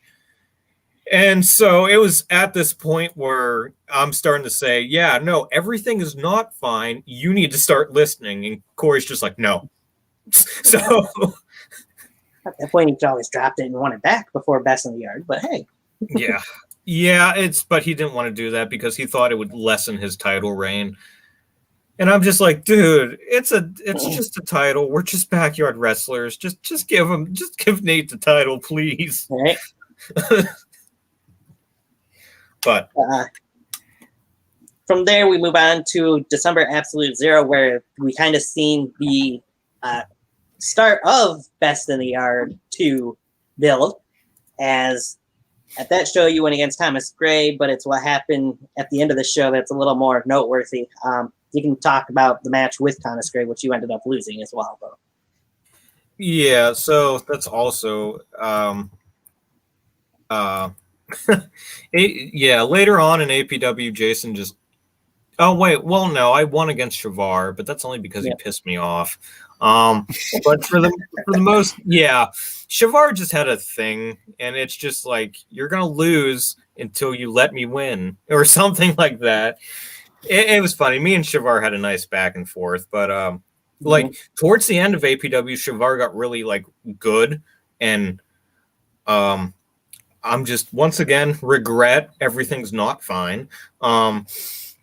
Anyway, so yeah, December the Fall, I faced Thomas Gray, and I actually really liked that match too. December Absolute Zero, not December the Fall. I'm combining shows now. Go ahead and stop me. Yeah, I like that match because Nick Myers came out with me and I was kind of like his mentor. And it was just funny because Nick Myers had no idea what to do. And I just kept yelling at him and he's like, what do I do? But yeah, so December Absolute Zero. At the end of the show, we saw the invasion of UWE. Yes. And it was the start of Retro Invasion, and it was also the start of my feud with Everett. So December Absolute Zero was a big turning point. It wasn't the last big show that we had, but we still had, we were doing monthly shows. If you didn't notice, November, December, Retro Invasion was January. Heart Attack was February. February was our last solid APW show. We had season 2 recorded a little bit, but it just fell apart by season 2. We'll get into that. But yeah, it was just Retro Invasion and February Heart Attack. So UWE guys came in, they attacked me and Corey, and Fat Jack threw Corey on top of me, which didn't feel good. So imagine that. Yeah, it was Fat Jack, Cam, Rick, and Creed that came over for that. The end of that show, anyways. Quite interesting 4 guys to choose from UWE to be a part of it, but they were the 4 that were available, I'm sure, at the time. Mm-hmm. Yeah, I mean, I like the choice. I mean, we at Retro Invasion, we didn't think that Nate and Fat Jack were. I mean, they were going to have a match. You know, we wanted to give Thomas Gray and Fat Jack a chance, and that's still one of my favorite matches of all time. Fat Jack versus Thomas Gray, just because they put their heart and they put their soul into that match. So I can't diss them for that. It's still, like I said, one of my favorite matches. Right. So also at Retro Invasion, you had your match with Lips. Yeah, I had my match with Lips, and it's where I did my Terminator entrance, so that's kind of where it really solidified the whole Cinema Jason thing. People remember that entrance, mostly because when I came out of that weird cloth closet, I did this little cough because I stayed in there while that stupid smoke thing was going on, and I inhaled some of it. And that stuff tastes and smells like sulfur. So I come out and I do this little cough, and then everybody starts picking on me. They're like, "You did a small cough." And I'm like, "Yeah, because I was suffocating and I needed breath. Right. I needed air. I needed clean air coming out of that thing." And that's what everybody knows me for. Everybody knows me for locking myself in certain things and then appearing with smoke. Smoke was my thing. So right. Go on to defeat Lips afterwards. Pretty much find out he wasn't supposedly the Man in Red, or because you figured he couldn't be because you beat him, and you're supposed to lose to the Man in Red. Yeah, that was the storyline. That's what was supposed to be concluded. Like I said earlier, at this point now, the Man in Red was Lips, but it's just I guess I'm skipping ahead a little bit. But yeah, the Man in Red wasn't originally supposed to be Lips. Supposed to be some other character that I hadn't made yet. It was supposed to be a separate character. It wasn't supposed to be like Slade or anything. But the match with Lips was fine. Everett doesn't listen to spots, but that's fine. It's fine. Everything's fine. Different version of your finish, I do believe. You hit on Lips at that point to win the match as well. Yeah, I pretty much dumped him on his head, mostly because the one thing he does right is that he works in wrestling, you have to work the left side, and I'm right-handed. It doesn't work for me that way. So Lips went to go give me that weird tombstone thing, but I slid behind him and I got him with my left, and I realized that I can't do anything with my left. So I said, switch. And so we switched, but by the time I switched holds, he had already jumped for me to get my momentum to bring him over. So I just grabbed him and I just kind of just fell back. It was I originally was not supposed to have that move because my original move was supposed to be just Sting's reverse DDT. But the reason why I started flipping people over with it is because Cam, in my match with Daisy, I told Cam, I'm like, reverse DDT. And for whatever reason, he didn't hear that part. For whatever reason, he heard the word jump. So when I went to go put Cam backwards, he jumped, and Cam's got a wicked jump game. So he jumped the whole way back. So I ended up giving him a reverse suplex thing. And so that's how that finisher came to be, by accident.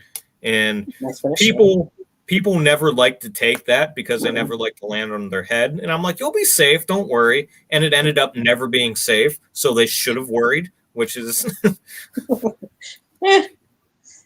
Hindsight 2020, right?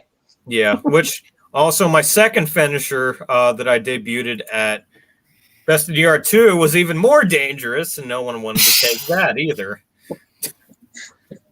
Yeah. By the end of Retro Invasion, you and Corey actually took out the UWE guys, getting a little bit of revenge from the show beforehand, kind of kicking them to the curb. Let them get out of our company. Yeah, yeah. And that was fun because that's where I hit everybody in the nuts except for Everett. So that was fun. Yeah.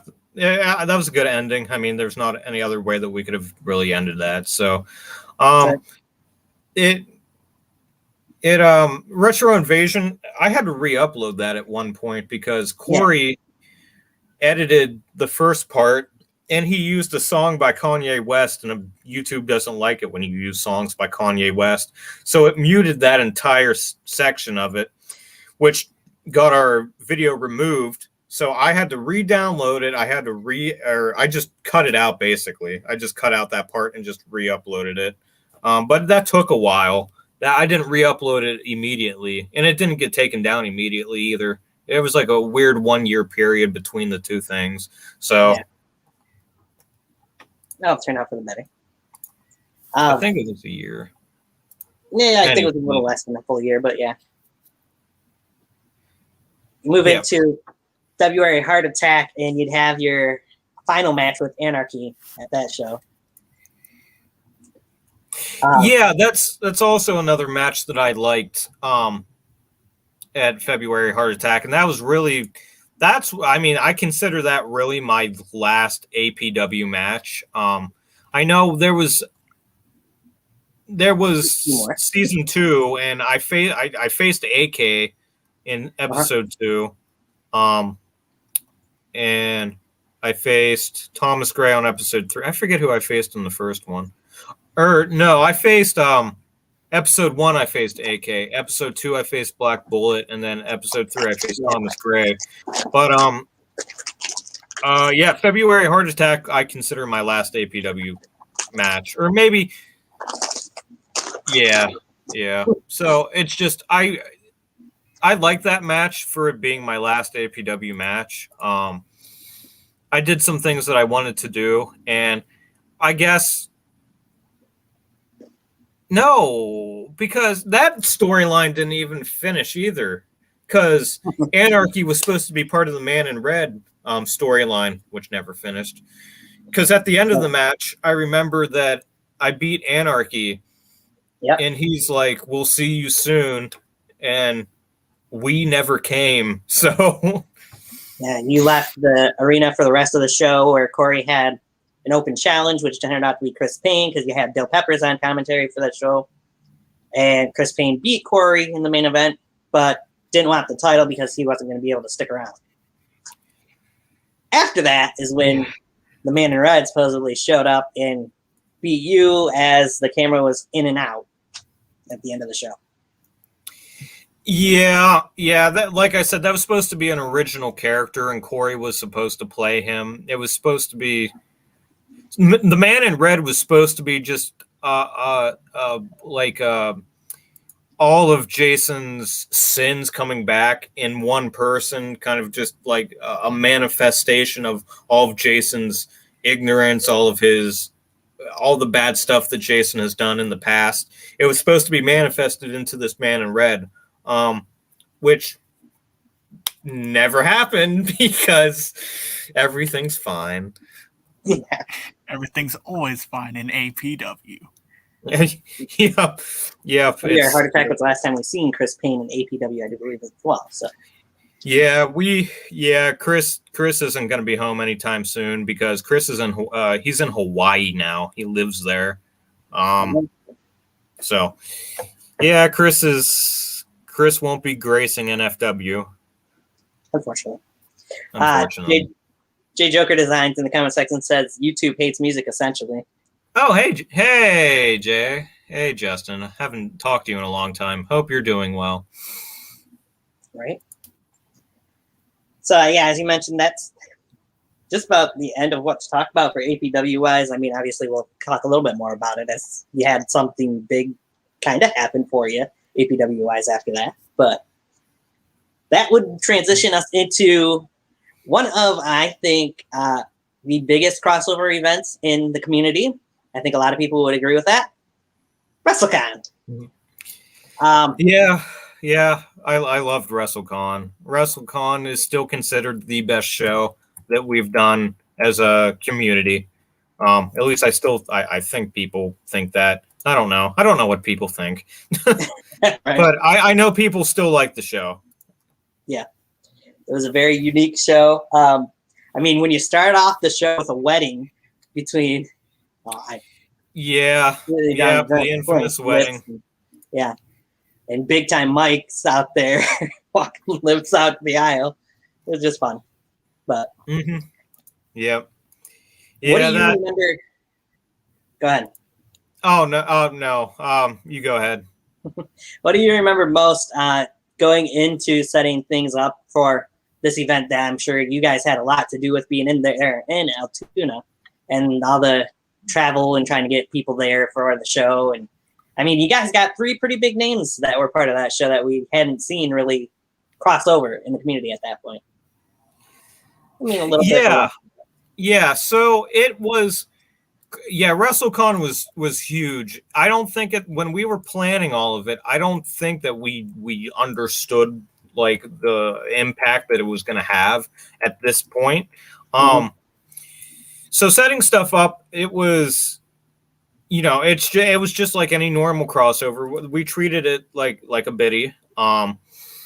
And we had as many people come as we could because we knew we wanted it to be a big show. But the VTW guys were a little bit hesitant because they didn't want it overshadowing Best in the Yard 2, which would come a few months later. And the VTW people that got upset were the ones that weren't there. So you can, by process of elimination, you can pick out. And so it was big time Mike, and the KBW guys got in on it too, and which surprised me because at this point the only interaction I had with like Cage and AK was call out videos in 2012 years ago. But Cam introduced me to them and Mike. Mike was the one that I talked to first. I met Mike on my own or through somebody else through the community. So Mike and I talked. Mike and I are still good friends. And I mean, me and Cage and AK are friends too.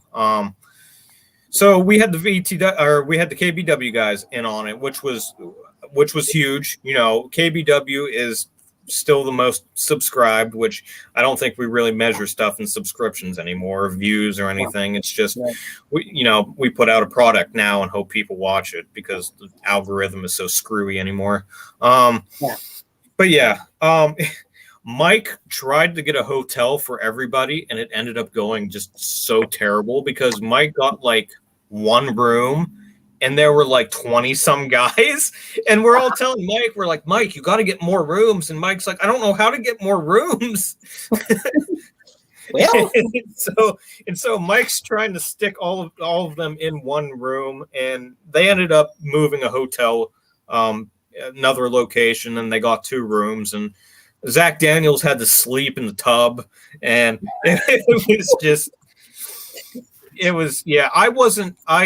I hung out with them for a little bit at the hotel, but then I went back to, my house here to sleep. And I was the only one that got a good night's sleep. Everybody else was like cranky in the morning.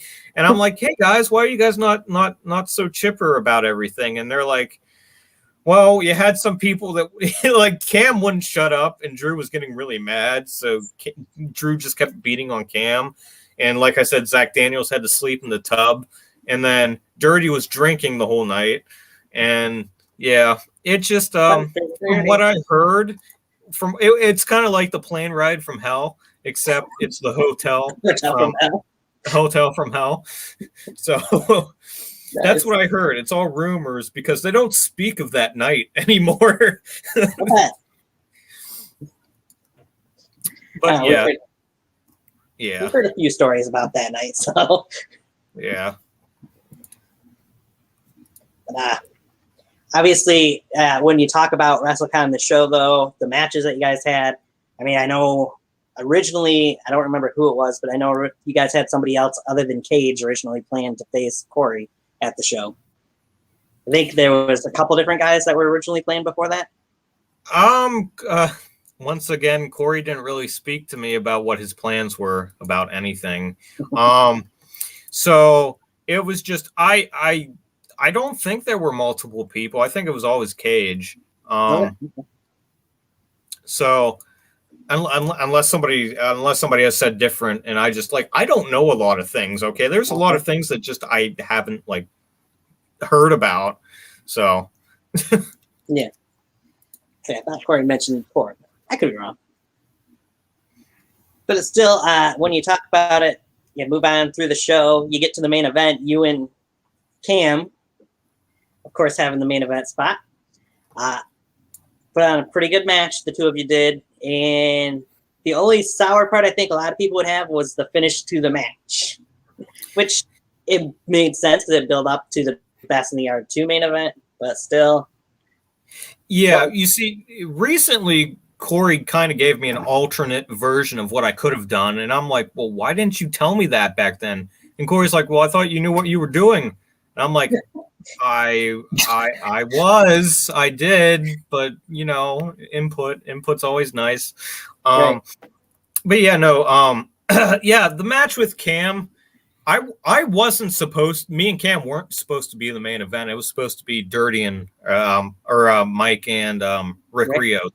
It was supposed to be Mike and Rios, but I forget the reason why Cam and I ended up being the main event. I don't know why Cam and I were the main event. I mean, I'm glad I got the main event. It's one of the only shows that I ever main evented. But yeah, the ending to it, Cam and I weren't on the same page at all because him and I were very much arguing with each other about who was going to win. Cam wanted to win to set up his best, and he wanted momentum to go into Best in the Yard. And I wanted to win to keep a hold of my streak because I was streak drunk at that point. So Cam and I butted head for the longest time, and Cam made multiple trips up here to do build up for it, and which I'm happy about. But later on that turned sour. But yeah, Cam and I butted heads all throughout the build up and all that stuff, and we finally got to the match or the day of WrestleCon, and Cam's like, all right, you win, it's your house and all that stuff. So I'm like, okay, cool. I get to keep the streak. And I screwed up in the entrance because Cam made a custom entrance. And he said, he had his little speaker thing. It's like, Jason Walker's a bitch. And I didn't realize we were recording. And so I screamed, I'm like, you bastard. And I, once again, didn't realize that it was rolling, so that also put kind of a sour mood onto Cam because I ruined his entrance, and then he threw a shirt at me, and then he ruined my entrance, so it's fine. And then during the match, Cam and I were pretty okay during the match. There was one point where he put my leg up on the rope, and he almost popped my knee out of place with it because he put all his weight on. He did a leg drop, but he ended up hitting with the back part of his ass, and so he almost caught my knee out of place, and I got upset at that, so I started wailing on him during the match, and he's like, I didn't mean to do it, and so I'm like, oh, all right. And then that whole match was just, there was at one point where I got mad at Cam during the match again, and I threw him out of the ring, and I stayed in the ring, and I was going to have AK count him out, but I jumped down to the ground so that he wouldn't get counted out, because that would have really been bad if AK would have went through with that count. So glad that didn't happen. And then the ending with Drew. Yeah. I thought it was a smart idea for that to be the ending, because it's their storyline for Best in the Yard was that Drew was always taking Cam's moments. And so I thought, what better way for Drew to take Cam's moment was for Drew to attack Jason during the match and, cause it to be a DQ, which causes Jason to win. It's another moment that Drew took away from Cam. It made sense to me, and apparently no one agrees with that. So I'm like, all right, maybe it's not fine. So I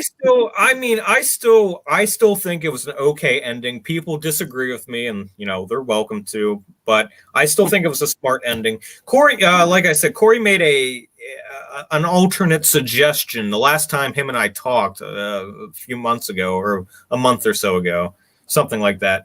And he was talking to me about, it was when we met for, that was back in May then. So, okay. Yeah, I haven't seen Corey since May. Back when we met for NFW, but it was me, him, and another person talking, and Corey explained it really well. I kind of forget how he explained it, but he explained it really well. And I'm like I said, why didn't you tell me that? Well, I thought you had it. And I'm like, no, no, he's not on. And that was the time where you realized maybe it's not all fine. Yeah. It was that point I realized maybe it's not all fine. Trust me, it gets a lot worse at the next show. You think so?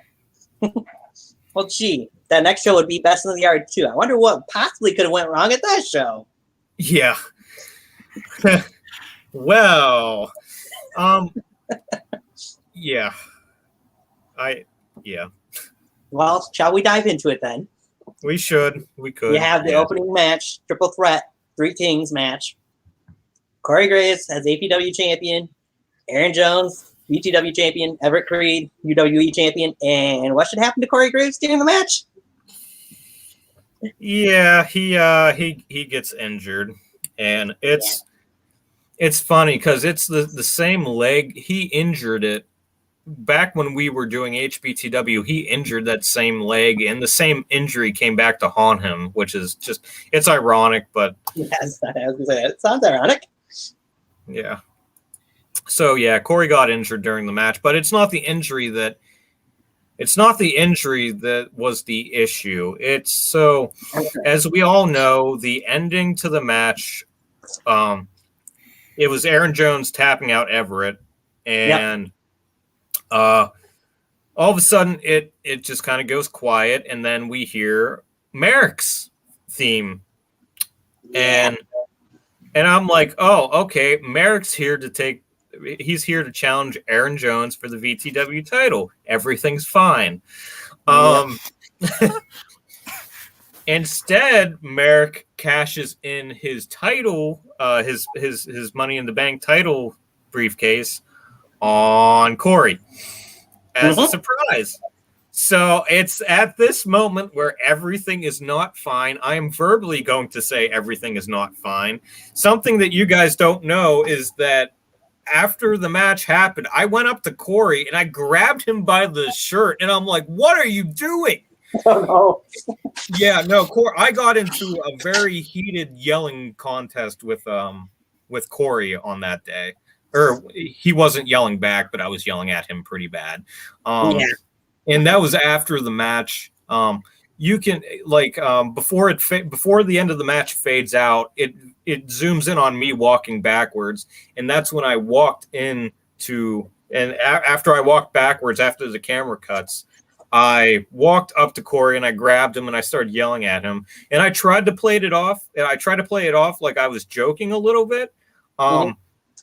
But in my heart, I wasn't. I was actually really mad because he gave me, after everything that happened with Thomas Gray, after Corey straight up just refused to give Nate the title, he goes behind my back, doesn't tell me, and he claims that it was for a surprise factor, which, okay, sure, I can see that. Because it really surprised me. It also made me a little bit angry that Corey at that point, he was too title drunk and he had too much creative control over everything, over APW. And I'm just like, all right, it's got to come to a heading at some point. So yeah, Corey didn't tell me about anything that he was planning. And it was apparently planned. it was planned like a long time in advance that he was going to give the title up to Merrick. And I got so mad because it's like, dude, we have to take care of our people at our company first. You got to give Nate the title at some point. And so now, and the reason why he gave the title away, it's because, well, APW is ending soon. And I'm like, that doesn't give you a right to give away a title without telling your co-pilot here. It's like if you put the plane into a nosedive and be like, hey, we're going to go swimming. It's like, well, you could have told me that. Right. I could have packed my flip-flops, damn it. Yeah, I could have got my floaties or something. But yeah, it's just Corey's, and it was around that between WrestleCon and Best in the Yard. Corey got his, I don't think got his first girlfriend, but he got a first serious girlfriend, and she was really annoying. No one liked her. I had to sit in a car with them for 7-8 hours, and she was probably the most annoying person that I've ever met. And luckily he's not with her anymore. But yeah, she was something else. And because of him getting his a serious girlfriend, he stopped showing up to the APW like shows. And that's between WrestleCon and Best in the Yard. Because we were supposed to do 2 more shows. We were supposed to do March and April. He didn't show up for either of them, and like neither did anyone else. It was just me and Shavar, and I'm like, we can't do anything with 2 people. So, yeah. So that's what happened between Corey and I. It's just Corey was going through a bunch of these life changes, and he was just kind of ignoring APW, which I got mad at. So when he gave away the title, I'm just like, that's it. That's the final straw. I'm taking creative control back, and I'm going to try to salvage what we can. So the first step in that after I guess I should probably talk about my Best in the Yard 2 match. Yeah. Just a little match with Tyler Storm, no biggie. Yeah, it was one of the shortest matches on the card. And it was all right. Him and I, we there was no real problems with Tyler. Tyler's like the only match that I didn't have a major issue with, because Tyler's like, I'm gonna have to lose, aren't I? And I'm like, yeah, to preserve the streak, which was a mistake. I should have gave the streak away a long time ago, because after the whole debacle at Best in Yard 3, which we'll talk about, after the debacle with the streak at Best in Yard 3, it just I lost like a lot of creative direction on where I wanted to go, because I was so enamored with keeping the streak alive. I didn't have a backup plan. So but yeah, the match with Tyler went well. It was, I think, the shortest match on the card. It only took us like 10 minutes, and we got cut off. Aaron Jones, the referee, we thought it was going to start. He thought it was going to start raining. So he told me and Ty during a part of the match, he goes, "You guys got to wrap it up. It's going to start raining." And so I'm already laying on my back looking up at the sky, and I'm like, it's sunny out. Why is he cutting us off like this? So Tyler and I would have went on for like maybe 5 to 10 more minutes had Aaron Jones not cut us off. But I don't blame him for that, because if it was going to rain, that would have like stopped the entire like show. So they wanted to get things done. They were trying really hard to get things done as quickly as they could. Best in the Yard 2, I felt, was a little bit rushed. But other than that, I think it was a good show. It was it was the only biddy that I really enjoyed. So yeah. For Best in the Yard 2, that's about it. Yeah. Should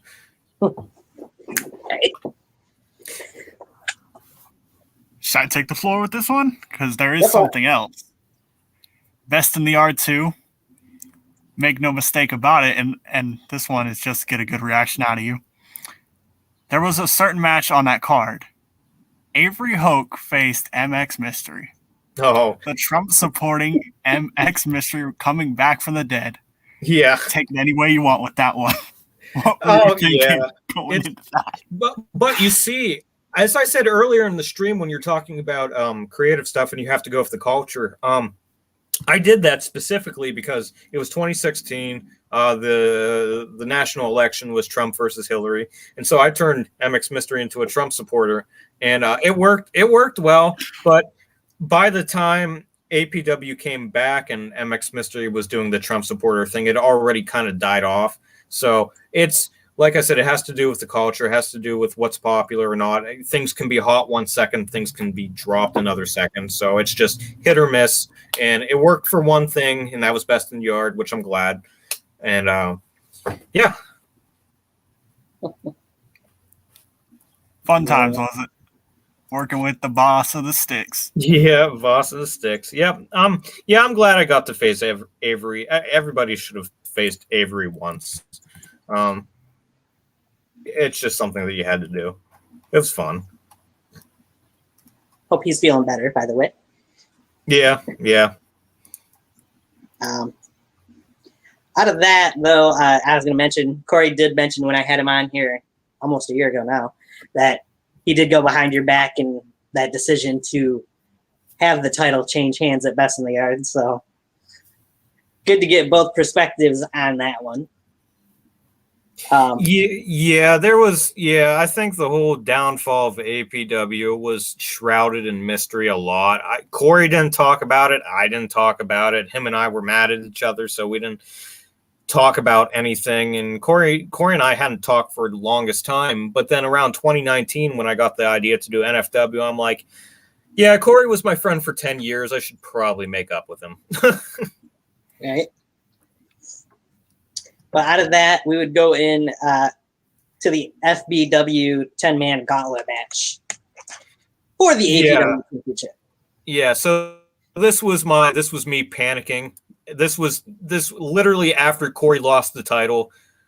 It's when I just basically went on panic mode, and I'm like, okay, I'm taking off creative control now. So I made this up. I picked the people in it, and but they had the choice of when they wanted to appear in the match. So I'm like, okay, we're going to do an FBW show. It's going to be a gauntlet match. I'm going to be a surprise entrance so I can win the title back. And everybody who was in the match was like, okay, yeah, that's cool. We just want to wrestle. So I'm glad it happened. I'm glad that Big Time Mike stepped up. He's like, yeah, I'll face you as the last guy so you can win your title back. I am one of the only – I think there was only – a handful of people that ever beat all of the members of the FTC. I beat Drew, I beat Cam, and I beat Mike. Not many people say that they have done that. So that's true. I think the only other person was Dustin Reagan, who beat all three people. Or maybe Kevin. No, Kevin never beat Mike. So I think you're right. I think Dustin probably. Mm-hmm. Yeah. Definitely. So yeah, that FBW was just my panic show. Panic at the backyard. Right. Start at the disco. Interesting 10 guys that were involved in that match. Merrick didn't last long in there, so he wasn't APW champion for very long, that's for sure. Yeah, no, that was you could feel my rage when he got eliminated. Yeah. Move on from there. You would hold the title for a couple episodes of APW programming for Evolve, and before you drop it to Thomas Gray. The last thing we'd see from you APW wise at the last show, last shot, was just the highlight video of Jason Walker leading into what was supposed to be the what was it called? Jason 10, I think. Yeah, documentary. The documentary that was supposed to be at the end of 2019 on the APW channel. Oh wow, okay, you remember that? Okay, yeah, I was gonna do a documentary about my history of backyard wrestling, but it didn't work out, so I just kind of dropped that. There are a lot of projects that I wanted to do, and I just didn't do it, or I just stopped halfway. Well, yeah. What's that?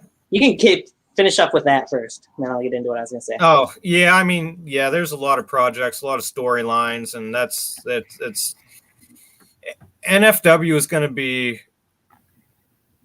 interesting. It's just going to be a lot of closure to a lot of stuff. I'm doing NFW for a lot of different reasons, but we'll get into that here soon.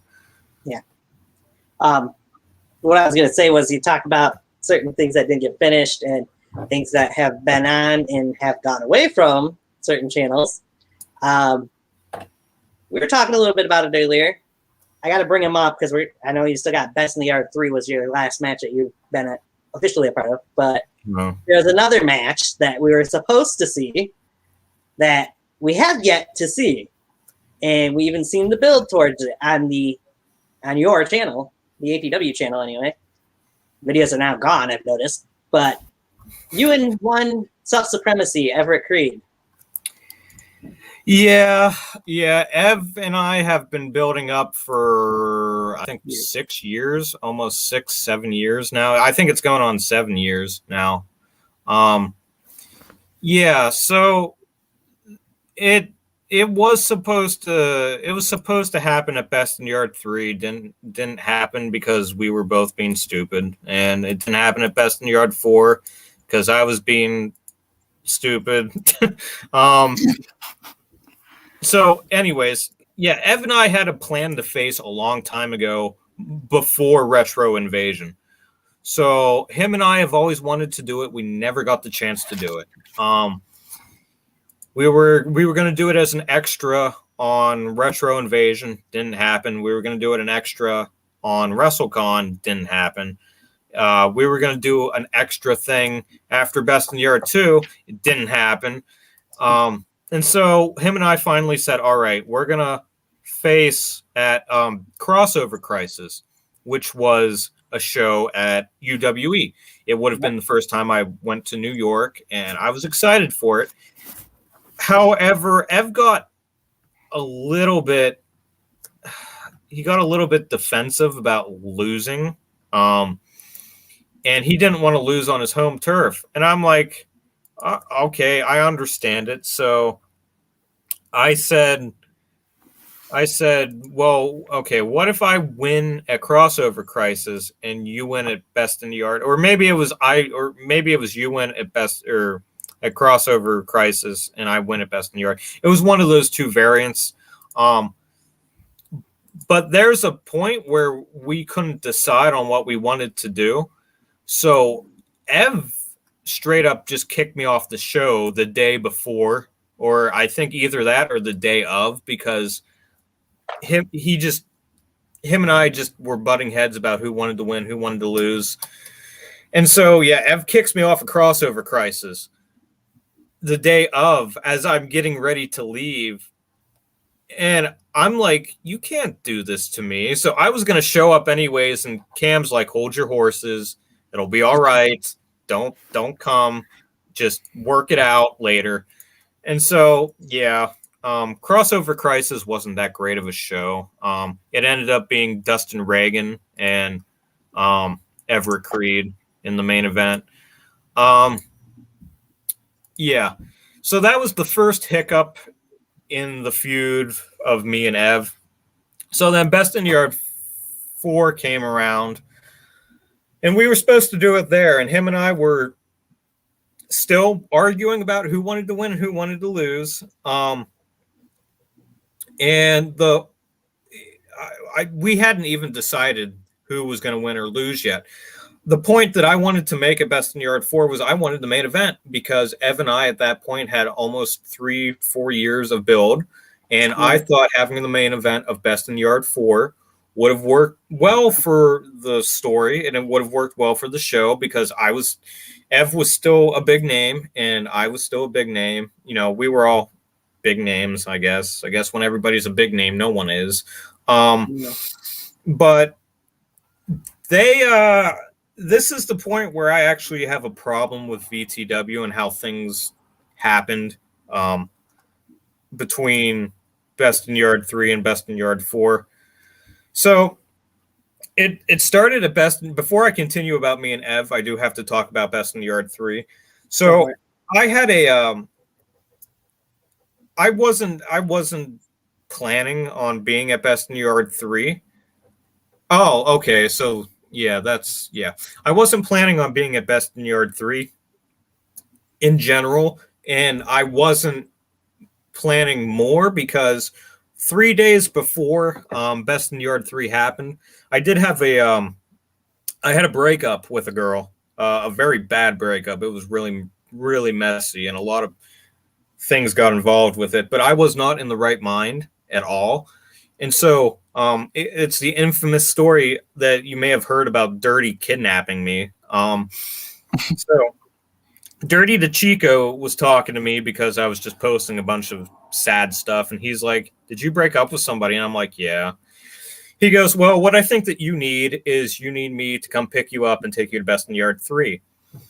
And I said, "Well, I'm not going to be there." And he's like, "Well, Ev's not going to be there either."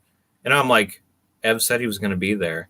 And so that kind of led into like, oh, Ev lied to me about something. I'm not happy with that. So anyways, so Dirty picks me up, takes me to the Best in the Yard 3. Not really under my consent. He just kind of took me. You're going, whether you like it or not. Yeah, you're going whether you like it or not. And so I get there, and I do kind of I wasn't planning on wrestling, but I had my gear with me just in case. And so I started looking over the match card, and I'm like, is there any place where I can put myself that won't make a difference? And I was being a bit greedy. I admit that, because I stuck my nose where it shouldn't have been. They made me the host of Best in Yard 3. And that's about as far as I should have taken it. But me not being in the right mind and me just feeling just completely out of my league, or not out of my league, but out of my mind. I don't remember much about that weekend, mostly just because I didn't want to remember it. Just simply because of what happened before, a few days before. It was the whole breakup thing caused me to go into a really bad downward spiral for like 3 years. And it was only around 2019, 2020 that I finally started to come out of my shell again. And anyways, so I looked over the card and I said, well, I'll just ask Aaron Jones and TJ Sakara if I could just be in their match. The rule about the streak was that there was not supposed to be multi-man matches. Multi-man matches wouldn't have counted because I was already in like 3 multi-man matches prior to Best in the Yard 3, which, everybody was fine with that until it got to Aaron Jones and TJ Sakara, and I'm putting in quotations Aaron Jones because he's the one that has the issue here, not me. So as you all know, TJ Sakara lifted Arnold into a power bomb. I was on the table and he put Arnold through me, or through the table, through me, whatever. And so I got eliminated from that. Now, people should have, people knew the role, and so do I. A full commitment's what I'm thinking of. You want to get this from any other guy. Okay, I just ruled you guys, and you're not laughing. That's not funny. Okay, anyways, so people knew the whole multi-man match thing. So when I got eliminated, I thought I was going to be fine. Everybody's freaking out like, oh, the streak has ended. And I'm just laying there against the backboard of the entrance stage, and I'm like, no, it's not. What are you guys talking about? So, Aaron Jones starts bragging about how he ended the streak, and TJ's like, no, I beat the streak. So those two are – the whole debacle is that they both wanted the streak. I didn't want the streak to end because people knew the roles, or people knew what the precedent was set for. It wasn't set in stone or anything, but everybody was respecting that. And so – that's the whole. The streak still isn't. I mean, it's still up in the air. No one's decided it. I mean, TJ still claims it. Aaron Jones still claims it. I still claim that it wasn't ended. But for the most part, if anybody broke it, Arnold did. Oh, what's that? I said I still claim if anybody broke it, then Arnold did. He's the one. Arnold has a claim to it. So it's a whole issue. Of all people, Arnold McDonald. Yeah. Yeah, so that's the whole debacle with that. And then something else happened, actually. This is the excuse me for a minute. So this is the point now where I'm kind of tired of everything. By Best in Yard 3, APW's over. Corey and I went our separate directions. I was pretty alone. And there was not much backyard wrestling going on because, Corey and I were having issues. Or, Corey and I weren't friends anymore. We were still friends. It was a weird time. But when Corey and I went our separate directions, there was barely any backyard wrestling. So anyways, Dirty's taking me home from Best in Yard 3. And so we were talking about how we're talking about characters and gimmicks and storylines and all that. So I'm talking to Dirty, and I'm asking. At one point I asked him. I said, "So what do you think about Jason Walker's character?" And he laughed a little bit, and he said, "Well, he's manipulative." And then for about 15, 20 minutes straight, Dirty just went silent. And it was at that point I started to realize that Jason Walker is he wasn't really relevant anymore, because I just started to notice that people were losing interest in him. And Dirty was one of my closest friends, and when Dirty didn't have anything to say about my character, I'm just like, okay, maybe this is the time that I should go. So Best in Yard 3 was considered my last match. I think episode 3 of APW season 2 came out after Best in Yard 3, but we recorded it before. And that's where I gave the title to Nate, finally, Thomas Gray. After almost a year and a half of pushing him not getting the title, I finally gave him the title. He was upset about it, and him and I talked about it. He's like, you should have given the title to me a lot sooner. And, he wasn't saying that in like a selfish, greedy way. We were just kind of acknowledging the fact that, yeah, we messed up. We pushed you a little bit too hard, and you didn't get a good payoff at the end. He was mad, but he understood, because I straight up told him, I'm like, it's not my fault. I didn't have creative control over that situation, over the title situation. Corey was the one with the title. He didn't want to give it up. And so, yeah, so that's how Thomas Gray got the title, and Thomas Gray is still the APW champion. So between what happened at Best in Yard 2 with Corey, between what happened at Best in Yard 3 with Aaron Jones and TJ Sakara, and then just that sudden realization on the ride home that maybe it's time to stop. Maybe it's time to hang up my boots or my kick pads or shin guards, whatever I had at me at the moment. And so I decided, yeah, it's time to go. But I wanted to continue stuff with Everett.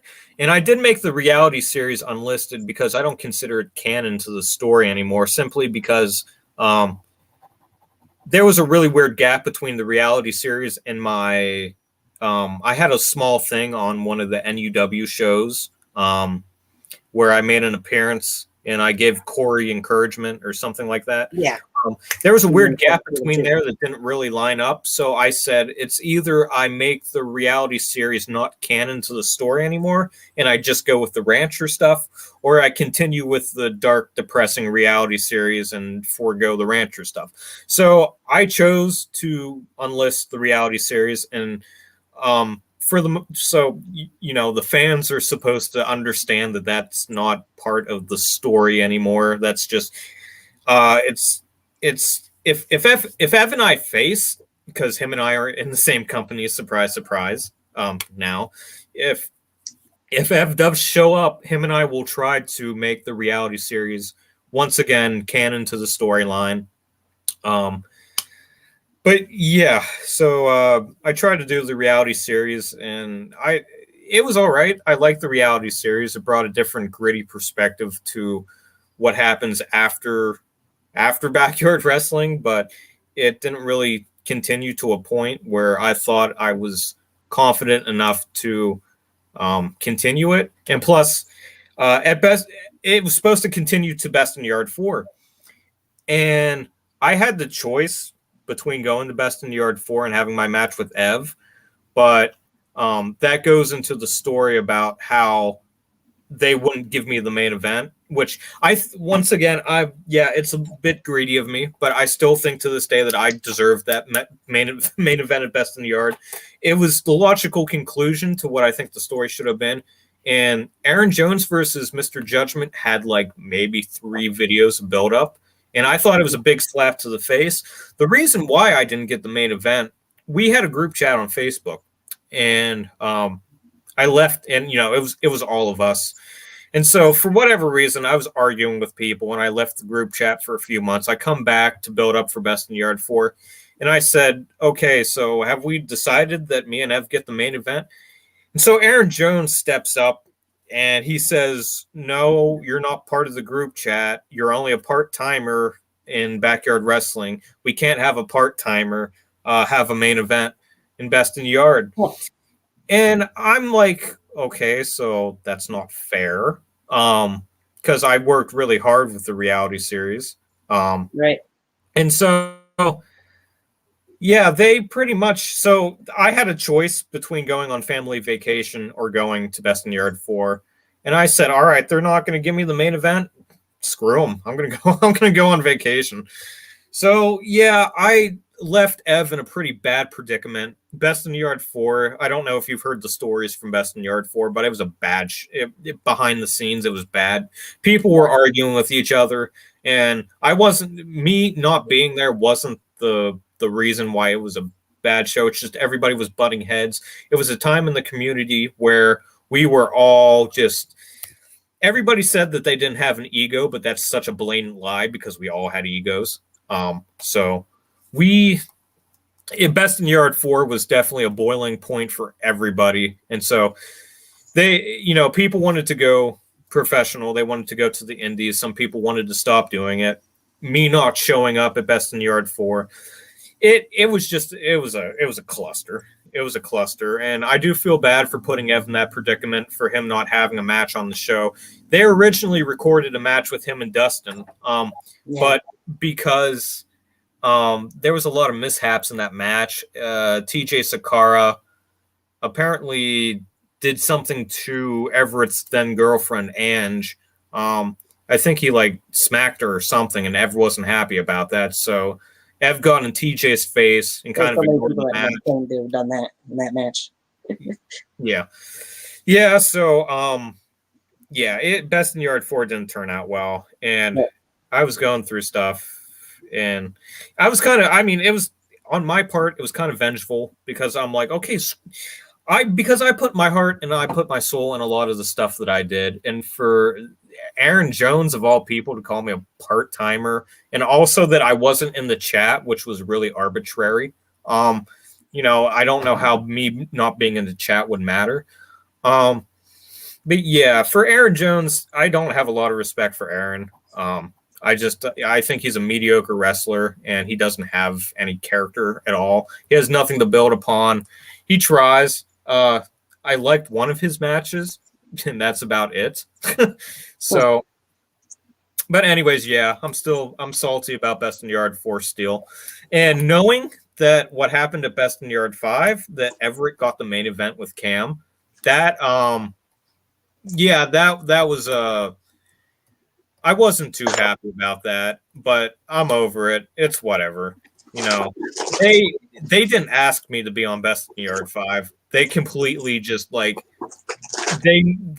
knew I was an option, and they threw that off the table. They're like, yeah, no, Charles isn't coming. And it was a lot of issues with Everett, the Streak, and Aaron Jones. I've made up with Ev. But I'm still pretty upset that Aaron just kind of went completely ballistic like that.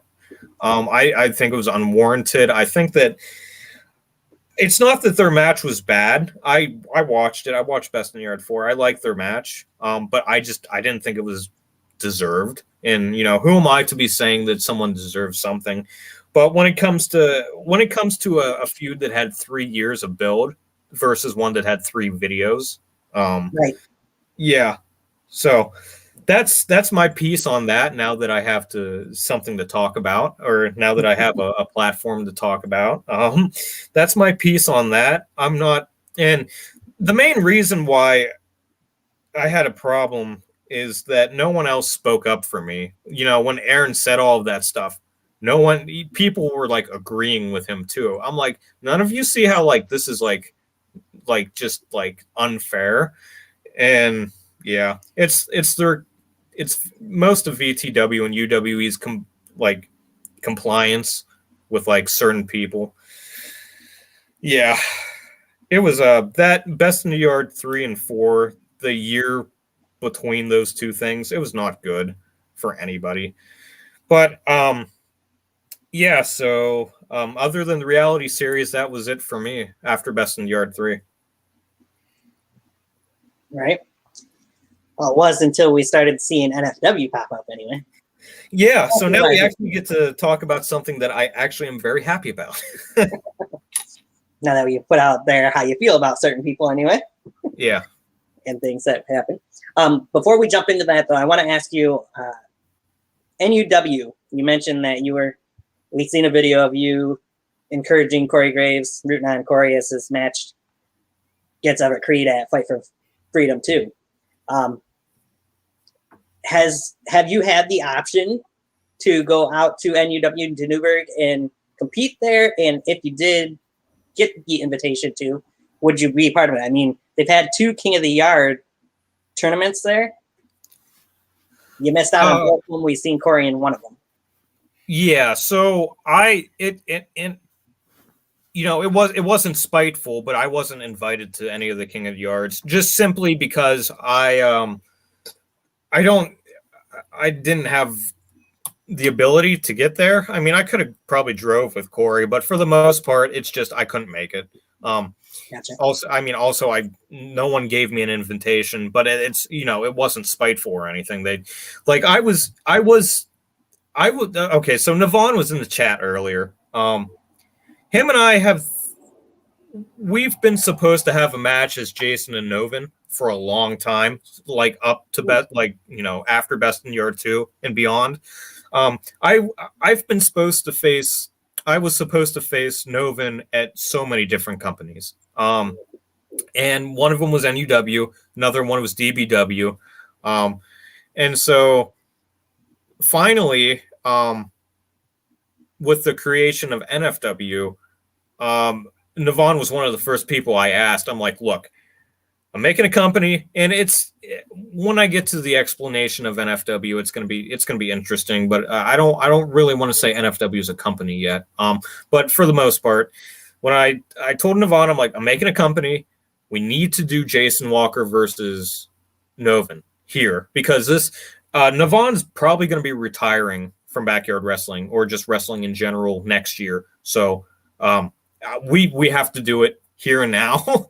Otherwise, right, we're never going to do it. And that's a lot of the reasoning why I made NFW. It's a lot of the people that I have in there are retiring, and some of the people I want to face, some of the people there want to face each other. So NFW is really, I don't want to say a graveyard, but it's going to be a place where stories go to close. So, mm-hmm. So let's talk a little bit about NFW. From what I've gathered from the videos in the posts on Twitter, this is going to be a company where you don't really have a ring, I do believe, from what it sounded like. It's going to be a company where there's no titles. Walk us through, maybe there's a little more information that's out there that I'm missing here. Okay, so we do have a ring. Okay. We tested it out in May. It didn't work out as well as I thought. So I've rethought about what the ring is going to be like, and I'm going to be getting this stuff next month, or just upgrading the ring, I guess you would say. Yeah, mm-hmm. It's a base. It's just a base. just a wrestling base. It's not a ring. There's not going to be any ropes. It's just going to be. It's going to be. Oh, what was that thing that NXT did? It was like the Fight Club thing. The Fight Pit. Yeah, the Fight Pit. That's what the ring looks like. Well, that's what it's going to kind of be. It's going to kind of be like the Fight Club thing. There's not going to be any turnbuckles, no ropes. It's going to be like that. So the creation of NFW, it started with a dream. I had a dream one night in 2019. I was with Ecstatic, and we were in like Montana or something, and there was a ring in the middle of a field, and there were just like the Rocky Mountains in the background. It was surrounded by pine trees. I woke up and I'm like, I've got to do this now, because the original idea for NFW is to be out west somewhere in Montana or Wyoming with the nice scenery. NFW is going to be a lot about scenery. It's not just going to be about wrestling. It's going to be about the place where we're wrestling at. It's going to be, it's called New Frontier for many reasons. It's New Frontier because of all the camera equipment I have. It's a new frontier because of the ring. It's a new frontier because of the scenery. It's a lot of stuff that most companies have not thought about yet or haven't taken into consideration. So I had that dream, and unfortunately Ecstatic's not going to be in NFW, which I'm sad about, because he was part of my dream, but I'm going to have to suck it up and just do something else. Everything's fine, and everything actually is fine with NFW. So anyways, so I had that vision for NFW, and I'm like, I got to do this. So it was at the point where I started to talk to people, and this is the point where I started to make up with Corey. Corey and I are now, good friends again. And so I started talking to these people. I started talking to Adam Anderson. I met Adam Anderson in 2017 or 2018 because before we started live streaming, I told you that I've actually been at DBW a lot. Right. I just haven't been on screen. Right. I was on, except for that one time that Mr. Awesome pointed out, one of you pointed out that I was at the FTC. But yeah, I was at DBW like 4 or 5 times, and the most recent time in 2019, I actually locked myself out of my car, and I'm like, I spent that whole day trying to. I had the window cracked just a little bit, and I'm trying to get the thing inside the release the lock thing. I ended up calling AAA, and I wasted all my time on that 5th trip, but I still got to see some of the matches. Like I was at DBW when Corey and Brandon Castelli faced off for the first time before they faced the Dawn's March, or before they formed the Dawn's March. And the Dawn's March is going to be a very critical part of NFW. The Dawn's March storyline with Novin is probably the best storyline in backyard wrestling, period, from my perspective. And what another reason why I wanted to do NFW was to expand upon the Dawn's March. I was originally supposed to be in the Dawn's March, and just because the original members of the Dawn's March aren't doing anything anymore, Brandon, Corey, Castelli, and was there a 4th member? Brandon, Blaze. Brandon. Wow. They say they've completely changed the Dawn's March now. So yeah, they completely changed it. But it was Brandon, Adam, and Corey were the original 3. Yeah. Brandon, Corey, and Adam were the original 3. And I love, like I said, I love their storyline with Novin that they had with all the body bag matches and all that stuff. Mm-hmm. I think the Dawn's March is a really important part of backyard wrestling, and I wanted to do something with that in NFW to expand and flesh out.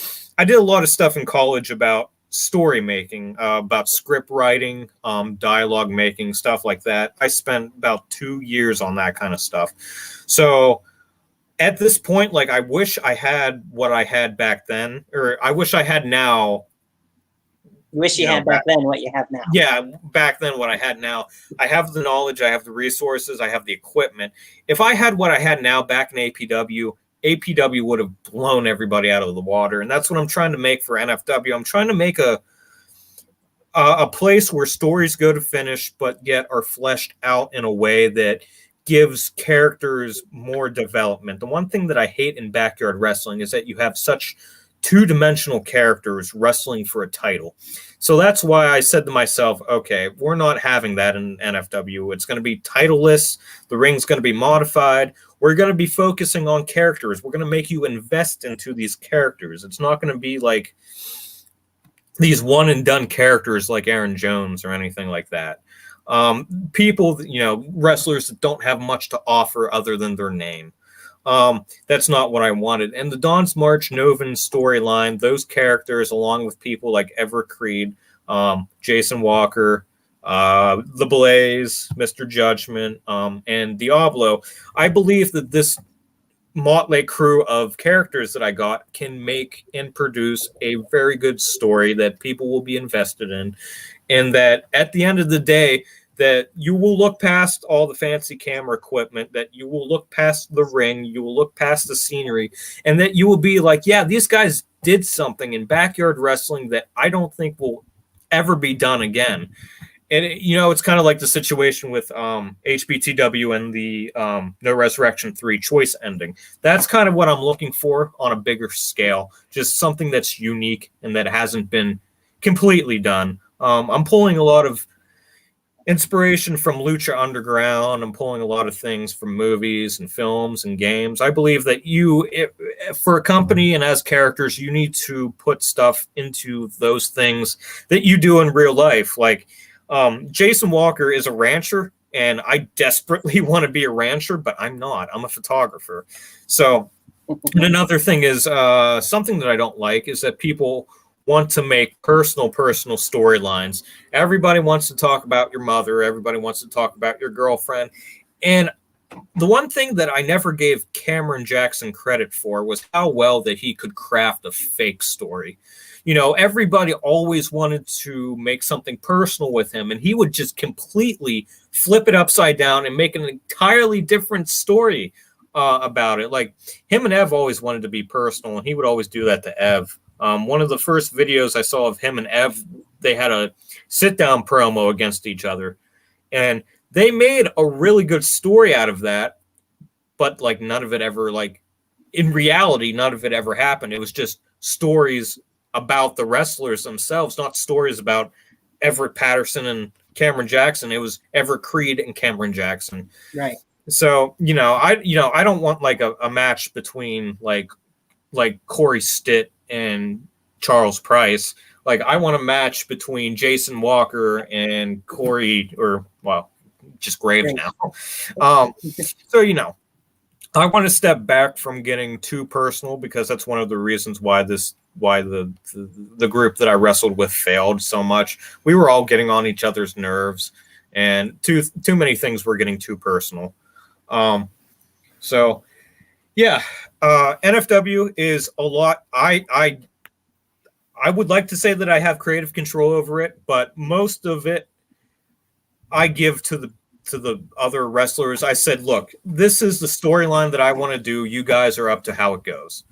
And I think that's a unique take, because everything in most other companies are planned out months in advance. And I'm like, no, we're going to naturally do this through a lot of build-up videos and a lot of just non-exemplimentary videos. But anyways, yeah, so a lot of the personal stuff, it's going to be personal, but it's going to be personal in a, not a realistic way. Gotcha. So I got two things from that. First of all, interesting motley crew of competitors that have been named for NFW. I think one of them that stands out the most to me as strange or odd, I don't know what word exactly to put in here. You pull out of all people from VTW, Diablo, who we haven't seen, I want to say, since just after Best in the Yard 2. How did that happen? Well, as you can tell my feelings about VTW, I'm not too keen about a lot of them. However, Carlos has been a close friend, and I don't want to pull the friend card on you and say that's why he's here, is because he's my friend. Right. I am looking for people that have been underused in backyard wrestling, for the most part, anyways. obviously Carlos has been majorly underused. He is somebody that I really want to have his character expanded upon and pretty much give a middle finger to, VTW and be like, hey, look, I took your character and I made him better. So right. I did something that you couldn't, or that you guys didn't want to.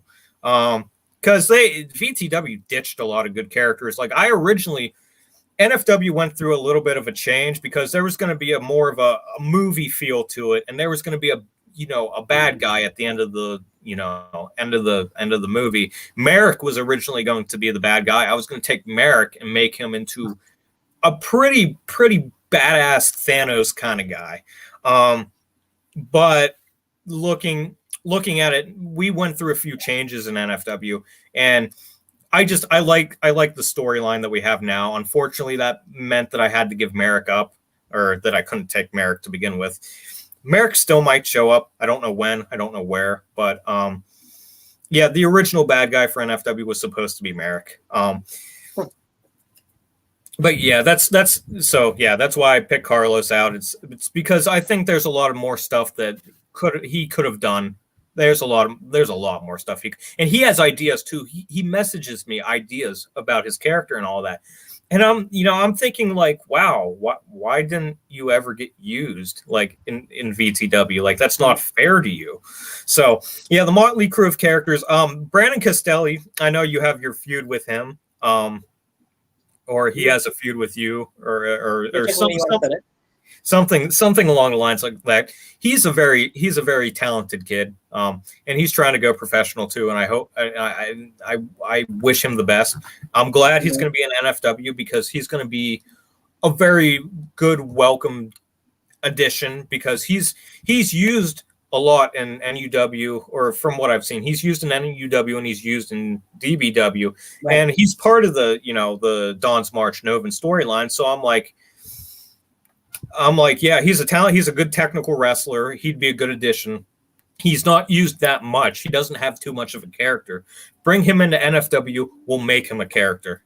We'll expand upon his character and make him into a variant or a vision. We'll complete the vision that he may have, because he's talked to me too. I'm friends with Corey, Adam, and Brandon, so it's obvious that those three are going to be in. They originally were going to have me a part of the Don's March. They were supposed to be bounty hunters, and at the end of the line, I was supposed to be the person giving them the bounties to go collect. Right. We never went through with that, just simply because COVID happened. 2020, I was supposed to be with them. COVID happened. Nobody met. So that's what was supposed to be the Don's March. But yeah, so Don's March, obviously, those three were going to be in. Blaze. I forget who told me Blaze wanted to join. Because we had Mr. Judgment. I got Mr. Judgment because I think his character would do well within the not just the scenery, but just kind of the atmosphere of NFW. And I'm banking on a lot of good camera quality, so that's why as long as you have good costume and you have some good lighting, you can make your guy look amazing. It's amazing what you can do with like film and video. If you have that kind of a knowledge and you put it into anything else like backyard wrestling, your product's going to be 10 times better, because you have somebody that has the equipment, that has the resources to make everything look good. And I'm shooting in things, 4K, 5K, 6K. I got good video quality. I know what I'm doing. I did this stuff in college. I don't like to brag about my college too much because I hated college. My degree's back there, and it has Mickey Mouse ears. That's what I think about college. So, yeah. So, Mr. Judgment said that his son wanted to do it, and I completely forgot Blaze was Mr. Judgment's son. So, that's how Blaze got into it. Navon, I went to him. He was one of the first people about NFW, and I'm like, hey, we got to have our match. It's going to happen eventually. I talked to Corey. Corey and I are going to have a match eventually. Adam and Everett. Yeah, Everett was one of the big surprises because I made up with him, and him and I kind of agreed that, yeah, we have to have our match at some point. Now, granted, I actually don't know if Everett's going to show up. It's just I have that thought in the back of my mind. It's not like founded in anything. I mean, I think that maybe he may still hold a grudge and just not show up as revenge for Best in Yard 4. Hopefully, him and I. He said he's good for the next meeting. He said he's going to be there. So, Everett's, yeah, so that's kind of just the NFW crew, and I wanted it to be a small crew. I didn't want it to be big. I wanted to treat this more like, HBTW, APW minus the crossovers. I wanted a small group that we know that we can meet on these days, that we can get stuff done. So, yeah, that's a little bit more about the roster. There may be some surprises later on, but NFW is just going to be a one-off thing. It's only going to be one season. We're not having a second season. So, good enough. I was going to say, mentioning Diablo and Corey, obviously we've seen some videos on the page leading up to their match, and they have been very good storytelling leading up to their match that's going to be taking place. Do you think there's a possibility, for my second part of what I was going to say, that we'll see some of these guys that we have seen from HBTW or APW show up possibly perhaps at some point it's possible. I can't, like, I one guy off the top of my head, like, that's all. Shavar may show up. And that's about it, because Thomas Gray, he's going for, like, he works at the county prison, so he doesn't have time to do anything. He's a prison guard. And then Chris is in Hawaii. Jackal has a kid, so he's a dad. Yeah, there may be one or two masked guys that may show up. I don't know yet. I have to figure that out. But yeah. Well, we have seen that Ron John will be returning with quite the different look, though. Yeah. Unfortunately, Anarchy told Ron. Oh, yeah, Anarchy is also an NFW. Yeah. That's right.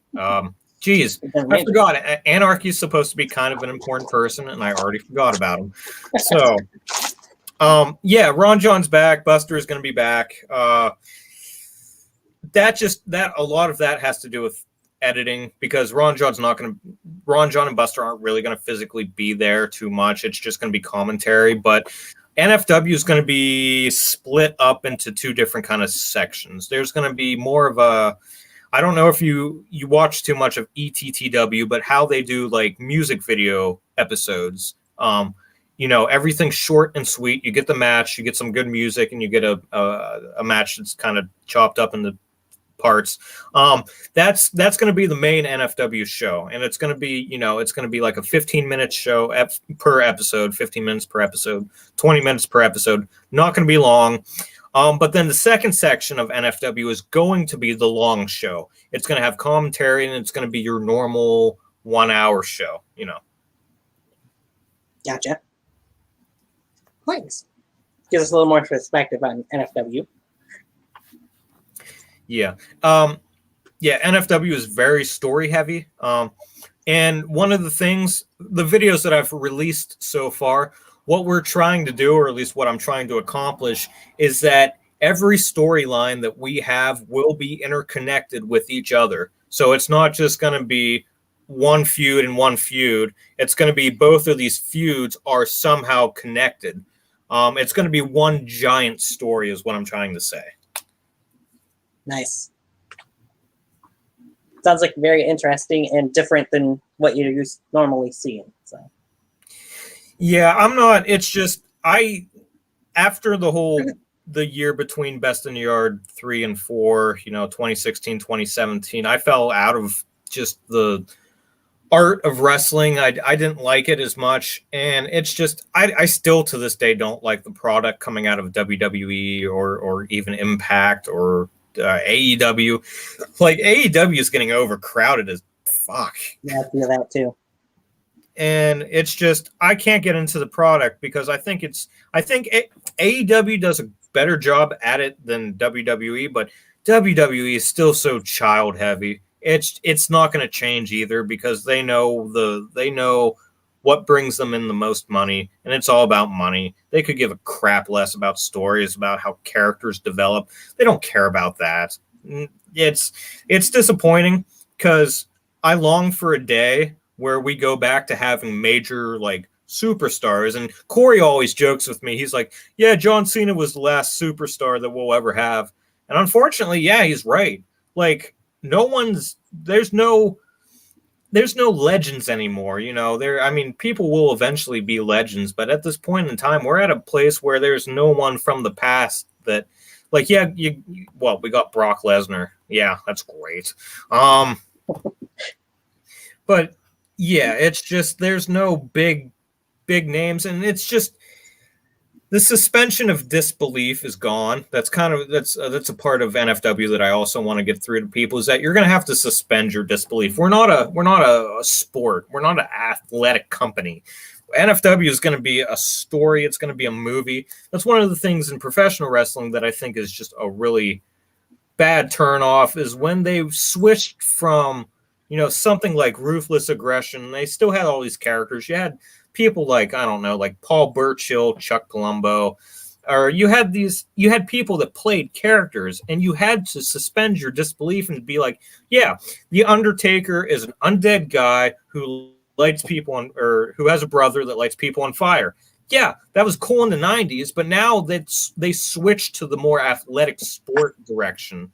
Right. And that did not do anything for professional wrestling at all. It just, to me, it made it seem more illegitimate than it already was, because you already have people that say, oh, wrestling's fake.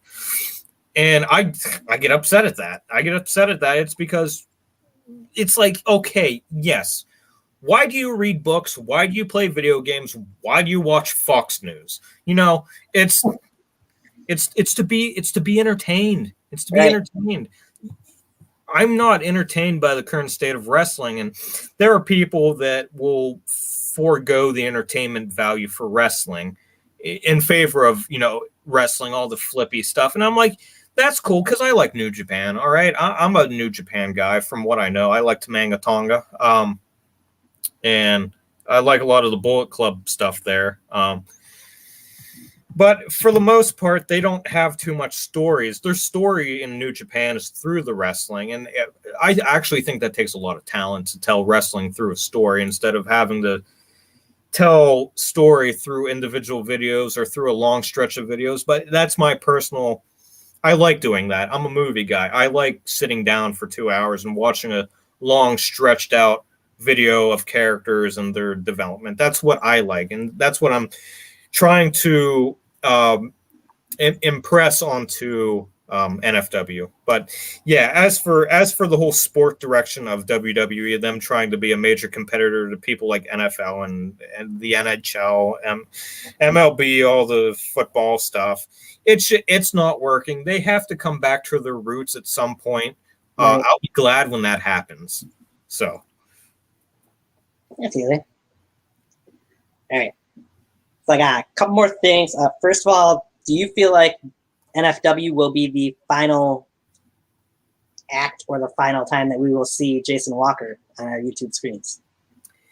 Yeah. The answer to that's yes. Yeah, I mean, a lot of the people that I'm wrestling with, a lot of the people in NFW, it's just everybody's pretty much done. The people that I want to wrestle are done. There's no reason why after NFW I should continue doing anything. Maybe if they have an actual Best in the Yard reunion that has everybody and not just a few people, because like Dirty was missing, like Mike was missing. Right. Yeah. So, and Corey was missing. Yep. There was a lot of people from Best in the Yard 5. A lot of people weren't invited from what I heard. Yeah. A lot of people weren't invited. Yeah. That's not. Someone had sour grapes because of it. Yeah. Anyways. So if they actually have an actual Best in the Yard reunion, I will gladly go to that. I don't know. As long as it's not in North Carolina, I'm fine. Fine, everything's fine. They might be a problem. I'll send you Revan. You're wrestling second. Oh, yeah, I didn't even go over the Revan story. Okay, so very quickly, there's probably videos out there of me dressed up as Kylo Ren. So the whole man in red thing, I was supposed to get some sort of power from the skull that I had, and it was gonna be a little bit Star Wars-ish, and the costume that I picked out was surprise Revan's costume.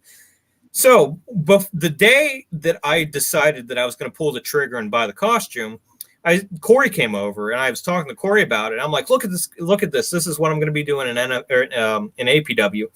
And Corey goes, oh, that guy debuted yesterday at UWE. And I just looked at him and I'm like, what? He goes, yeah, no, that exact thing debuted at UWE yesterday. And so I quickly typed in, I'm like, UWE. And lo and behold, this character named Revan, dressed up in the costume that I was going to buy that day, is now on my screen. And so that caused me into a creative spiral. And I'm like, he took my gimmick.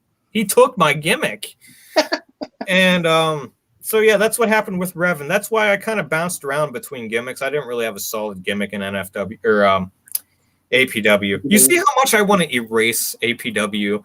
I keep saying NFW because Jason Walker, you will see a lot of, you'll see Jason Walker in NFW. I'm not supposed to say that, but you'll see Jason Walker in NFW, and I actually have a plan. I got all my gear already. Everything's fine. Everything is fine this time. Everything is fine this time, yes. NFW will go very smoothly. It has gone smoothly so far. It's just last time we met, we needed to iron out some of the physical details like the ring and all that. But other than that, NFW is going to be a very interesting movie. It's going to be, I forget how I described it. I think I described it to the guys as a movie with wrestling. So it's like Mickey Rourke in The Wrestler, that old movie. Gotcha. But as I was saying about if they have a reunion, Best in Yard reunion, I'll go to that. Maybe if it's in North Carolina, maybe if it's not. But that's only if they'll invite me because, I don't trust them to invite me. Let's just say that. I don't believe they will. And especially if Aaron Jones has anything to say about it, I probably won't be there. Right. Yeah. So if you haven't picked up already, I'm name dropping a lot of people, or just one. Or just one, yeah. Or just one. So, yeah. There's that. So I'm gonna do this little segment that I like to do. I'm wanting to change it. I'm trying to figure out somebody that can help me out with some of these things, but I haven't found it yet. But anyway, we're going to do job one, fire one, push one. I'm going to give you 3 names. You know these 3 guys. I'm very certain of that. One of them used to work with you. One of them will be working in your company. And the other one, somebody that you've seen. I don't think you've actually worked with him yet, though. So, the 3 options: Chris Payne from your past, Novin from your future, present, whichever way you want to put it, and we'll go with Zach Daniels for the 3rd name. Oh, that's tough because I was supposed to face Zach, and I'm gonna name drop Zach. I actually think Zach never wanted to face me because I think the whole reputation with the streak kind of just turned him off, and he ignored me a lot. So him and I was supposed to do something after Clash. It never happened because I think he apparently moved on to bigger and better things, and I'm just like, wow, you just blew me off. So fire Zach. Wow. Fire Zach. Job Chris because he can take it, but push Novin or Navon. I forget which one you said. Novin. Yeah, push Novin. I could have put Corey in there because he did say to fire you, I do believe, back when I had him on. But oh, wow. Wow, that's right. I did watch that. He did say fire me. Wow. Okay. Well, I'm glad we don't have a title in NFW. That's all I'm going to say. Right? He'd never be getting that. All right. Oh, boy. No, Corey could take Corey. Did he say fire me? Wow. I feel betrayed all over again. Okay. Yeah, well, I gave him a couple other names that he wanted having those other positions, so. Nah. Well. So is there anybody else you want to bury? Anybody else I wanted to bury? No, it's just, and I hate that that's kind of a reputation that I had too, because because of the streak, people thought I was just burying people left and right. It's like, no, I hadn't. There were tons of people that I wanted to end the streak. I wanted Chase Bridges to do it. I wanted Dirty to do it. I wanted Mike to do it at some point, and it just never, it went on too long and everybody moved on. So unfortunately, if Best in the Yard 3 never happened, the streak probably still would be. Yeah, I mean, I probably would have found a way for somebody to end it, because at that point, I wanted out of wrestling at that point around Best in the Yard 3.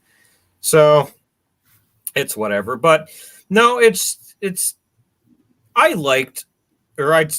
like the VTW guys. I really do. But the issue is they've always been overly arrogant about their standing in the backyard wrestling community. It's just like, sure, you can think you're the best, but if you turn that dial up to 11, it's gonna get bad. And the point where I started to really rag on them was when they got their ring, because they switched from trampoline to ring, and they thought they were the hot shit. And I remember one of them came to me and he's like, "Why are you always hating on us? Is it because we're better than you?" And I'm like, "No, when you bought the ring, you guys turned that dial from 11 to like 25, and you just got really even more arrogant and cocky. And it's just, you don't want to be around people that have that kind of an ego, because it burns you out. It burns other people out. No one wants to be there." And I know VTW even had their own problems towards the end, before Best in the Yard 4, both creatively and people not showing up. So they had their own internal problems. I can't, APW had their internal problems. UWE had their internal problems. There was supposed to be a whole another season of UWE, and it apparently got recorded, but it just hasn't. Like, Ev still has the footage. He won't release it. I don't know why. It's not my place to know why, but I just know that's what happened. I understand it's something to do with the breakup between him and Ange. So. Oh, okay. Well, there's that. I don't know what the reason was. I thought it may have been between people in the company other than Ange and all that. But like, I know there's footage out there. Someone has it of a whole season of UWE. But I don't know I don't know where it lies. So, right. But yeah. Never will ever see it, because it's Best in the Yard 5 puts a pretty good bow on WWE otherwise. Yeah. That Everett and Cam was supposed to happen at UWE, eventually, but I guess they did it at Best in the Yard 5. And I know that they got put in the main event just to stick it to me. I have that feeling that that's why they did that. But other than that, it's fine. That's a motto for tonight. It's fine. Everything's fine. That'll be the new Jason Walker t-shirt.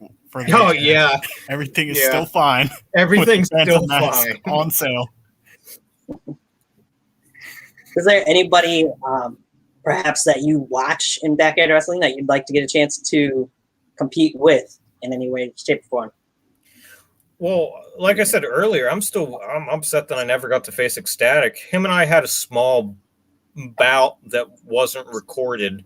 And him and I had great chemistry in the ring. He was the only person that I knew that I worked with that had really good chemistry between us. Because back when him and I had that small little thing, that bout that wasn't recorded, it was at Best in the Yard 3. him and I come from an actual like Greco-Roman wrestling background. I did wrestling in college or high school, junior high actually, and he also did actual wrestling in junior high. So him and I were actually wrestling, and we ended up doing a pretty good small bout. And after that, I said to him, like, I want to face you. And we never did. We never did. The offer's open for him to come to NFW, but he said that he has a lot of stuff musically going on, because he's a musician. So I can't blame him, and I'm not going to push it. So if he ever shows up to NFW, I would like that, even if it's like out of season or something like that. I'm mad at Zach for just blowing me off. I'm never facing Aaron Jones. I would actually like to face Drew Hood again. Drew and I, you see, I don't know. I liked Drew for the longest time. He was a really close friend, but towards the end, it's just like Drew became unbearable. He had a really bad victimhood complex where he wanted to lose a lot so that he had stuff to complain about. And it's like, why aren't you guys pushing me? Well, Drew, you said that you wanted to lose a lot. He's like, well, I think I should get a push. And it's just, he would set himself up to do stuff like that in VTW and crossovers too. And then he would be pretty vicious at crossovers. He'd be pretty vicious at crossovers.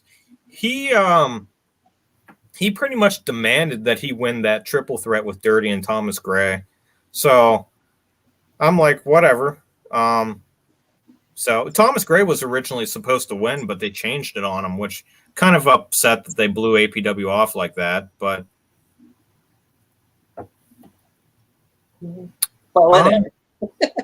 yeah, I mean, there's a lot of there's still like I wanted to face Dirty, I wanted to face Cage, I wanted to face Big Time Mike again.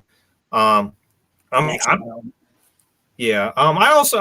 at this point, I want to face Cam again. There's a lot of stuff that I'm not going to get to do. And I realize that, but I'm going to try to do as much as I can in NFW for the small time that we have. But the people in the NFW, the ones that I'm facing are the ones that I have wanted to face. Corey, Ev, Novin, stuff like that. Also, Adam Anderson. I don't think he understands that he probably thinks that I'm really mean towards him, but I'm joking a lot of the times. So I pick on him a lot. I pick on Adam a lot. But yeah, so everybody in NFW, it's just going to be a really enclosed group that we're all going to face at some point. So other than that, there's not many other people. Maybe Yankee. Would like to face Yankee, but it is what it is. Gotcha. I have heard that somebody has broken the streak one-on-one. Can you confirm or deny that it was a glass of milk? Oh, wow. Yeah, it broke something. I don't know if it was a streak, but it broke something. Perhaps. Well, damn. Yeah. That's just sad. Yes, it happened in the dark, rainy day at Subway. And that's all I'll get into that. It'll be a story for another day. We'll expand upon it in NFW. Milk will haunt me. Yeah, that and Merrick. They're both coming for you. Yeah, that and Merrick. It's going to be Merrick dressed up as a carton of milk. That'd be interesting. You got to be 2% milk. 2%, yeah.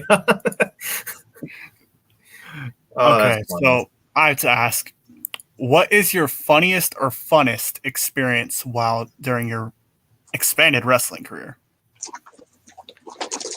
My funnest, I like the time I had at Best in Yard 2 was really fun. I also liked Wrestlecon because it was just that period between Wrestlecon and Best in Yard 2. I think that was the best time for the community because we were all on the same page for the most part.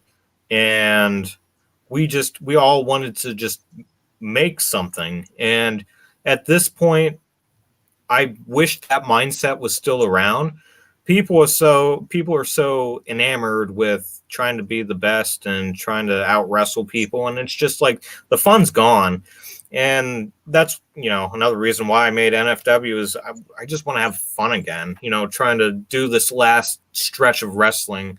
That's for me, almost, let's see, 2017, 18, 19, 2020, that's 4 years in the making. A bunch of planning. So yeah. I'm trying to think of the funniest moment that I had in backyard wrestling. The wedding is still up there because we had to do the wedding twice because we just couldn't take it the first time. We had to record the wedding twice because the first time we just laughed so hard at Mike coming out, and he took it so seriously. And that's what made it so funny because he was so into it. Mike is such a good Mike, not just big time Mike, but Mike's a really good guy, and he does what he can to make it good for everybody. So, the wedding was probably the funniest. And besides that, last thing I could really think of is looking at how Jason Walker has been away from the scene and seeing that Into the Forest is on the horizon in time. Pretty much, where do you see Jason Walker's character going throughout NFW, whether it be at Into the Forest or not? Oh, well, okay, yeah. So Jason Walker is at a point, if you have watched any of the more recent videos of the NFW build-up, Jason Walker, after he left wrestling, is a rancher. Well, first he actually went to the military. Jason Walker went to the military for 2 years, and he teamed up with Chris Payne. Unfortunately, story-wise, Chris and him got into a firefight with some people in Bosnia, and Chris Payne didn't make it, but Jason Walker did. So Jason Walker took the loss of Chris Payne very badly, so he came back and he started up his ranching company up at Indiana Fort. So Jason Walker's been up at Indiana Fort for the last 3 years, or last 2 years, and he has been just doing his ranching thing, taking his cows out, whatever the ranchers do, feeding hay to all the horses and the goats and all the things. So he kind of accumulated a debt that he can't repay. Unfortunately, during Rancher's Peril, we learned that Jason Walker can't pay that debt. He's talking with all the bankers and the investors about trying to redo the mortgage. And unfortunately, there was only one solution to help pay off the ranch. And unfortunately, as we saw in Remembrance, that means selling off the old HBTW APW house. So as Corey is trying to find some solace and maybe his past companion at the old HBTW arena, we see Corey Graves get attacked by somebody that looks very, very close to Jason. So the story, I can't give off more details, but that's where the story is right now of Jason Walker. So we'll see if Jason has maybe a sour streak or a sour patch against Corey. And we'll just see if that continues or not. It's going to be fun. It's going to be interesting. There's going to be a lot of twists and turns. It's going to be a fun project overall to see where the character of Jason Walker will go. But I will say that Novin plays a big part in the storyline with Jason. Just not just as a feud for a match. It's the overall story of Jason and what he can do to pay off that ranch debt. So that's better. All right. Nice to have a little background leading into it anyways for everybody, pretty much. Yep. Rest in peace, Chris Payne. I'm going to drink one for you. All right. So sad about that stuff in Bosnia. All right. Man, Chris Payne. His mother called the cops. His mother called the cops. Yeah, jeez. That's the important part here. It's Everything's fine, though. Everything's fine, but I don't think the cops reached him in Bosnia. That's a little bit far ways away from us, but yeah, to be continued. It'll be continuing here shortly. Give it about another 2 months, and then editing has to happen. Yeah, lovely editing. So yeah, NFW. It's been moved back a little bit. It'll probably premiere this winter. I was hoping that I was going to get it out by like September, but that's not going to happen. So it'll probably be out maybe towards December, November. I'm sure you'll keep us all posted on Twitter anyway, so either way. Yep, always. So speaking of which, there's nothing else. I guess this is the part where we can plug things as we get ready to end the show now then. Okay. I mean, I've been plugging everything that I need to plug for the last 3 hours. So just stay tuned for NFW. Stay tuned for everything that we have planned, because it's a good plan. And I believe that NFW will bring a spotlight to aspects of wrestling that you probably haven't thought of before, or that you probably have only taken a glance at. And we'll take those aspects of wrestling and we're going to blow those up we're going to turn the dials up to 11, and we'll blow your socks off at NFW. So come be invested in our characters, enjoy the outdoors, and join Park Ranger Buster McThunderstick and Mountain Man Ron John. Nice. And for anybody who doesn't already, follow at NFW_2021 on Twitter, where you'll keep updated for that. Yep, that's it. On Twitter. Mr. Awesome, you got anything you want to plug? I just got a couple notifications on my cellular device, and Mr. Dendrick said that if I don't promote NFW's YouTube channel, I would get put into a home with Chris Payne. So yeah, wow. Subscribe to the. I'm not sure where Chris Payne's home is generation channel. The 3Gen channel. Subscribe to that. It should be in the link below. And if not, hopefully Anarchy does not find out about that, or else he'll flip a fucking table and he might flip the world. Yeah. Yeah, that's just about it, I guess, for the most part. Yeah. For me, I got nothing right now. Just got a SummerSlam prediction show coming up on here in about a month, a little less than. Other than that, you'll be surprised as to who will be next in line to be on here. So I haven't even decided who that'll be quite yet, but I have a couple ideas in my head. It'll be a first-time person again, although I do have somebody else in mind for a second episode that he's been wanting forever.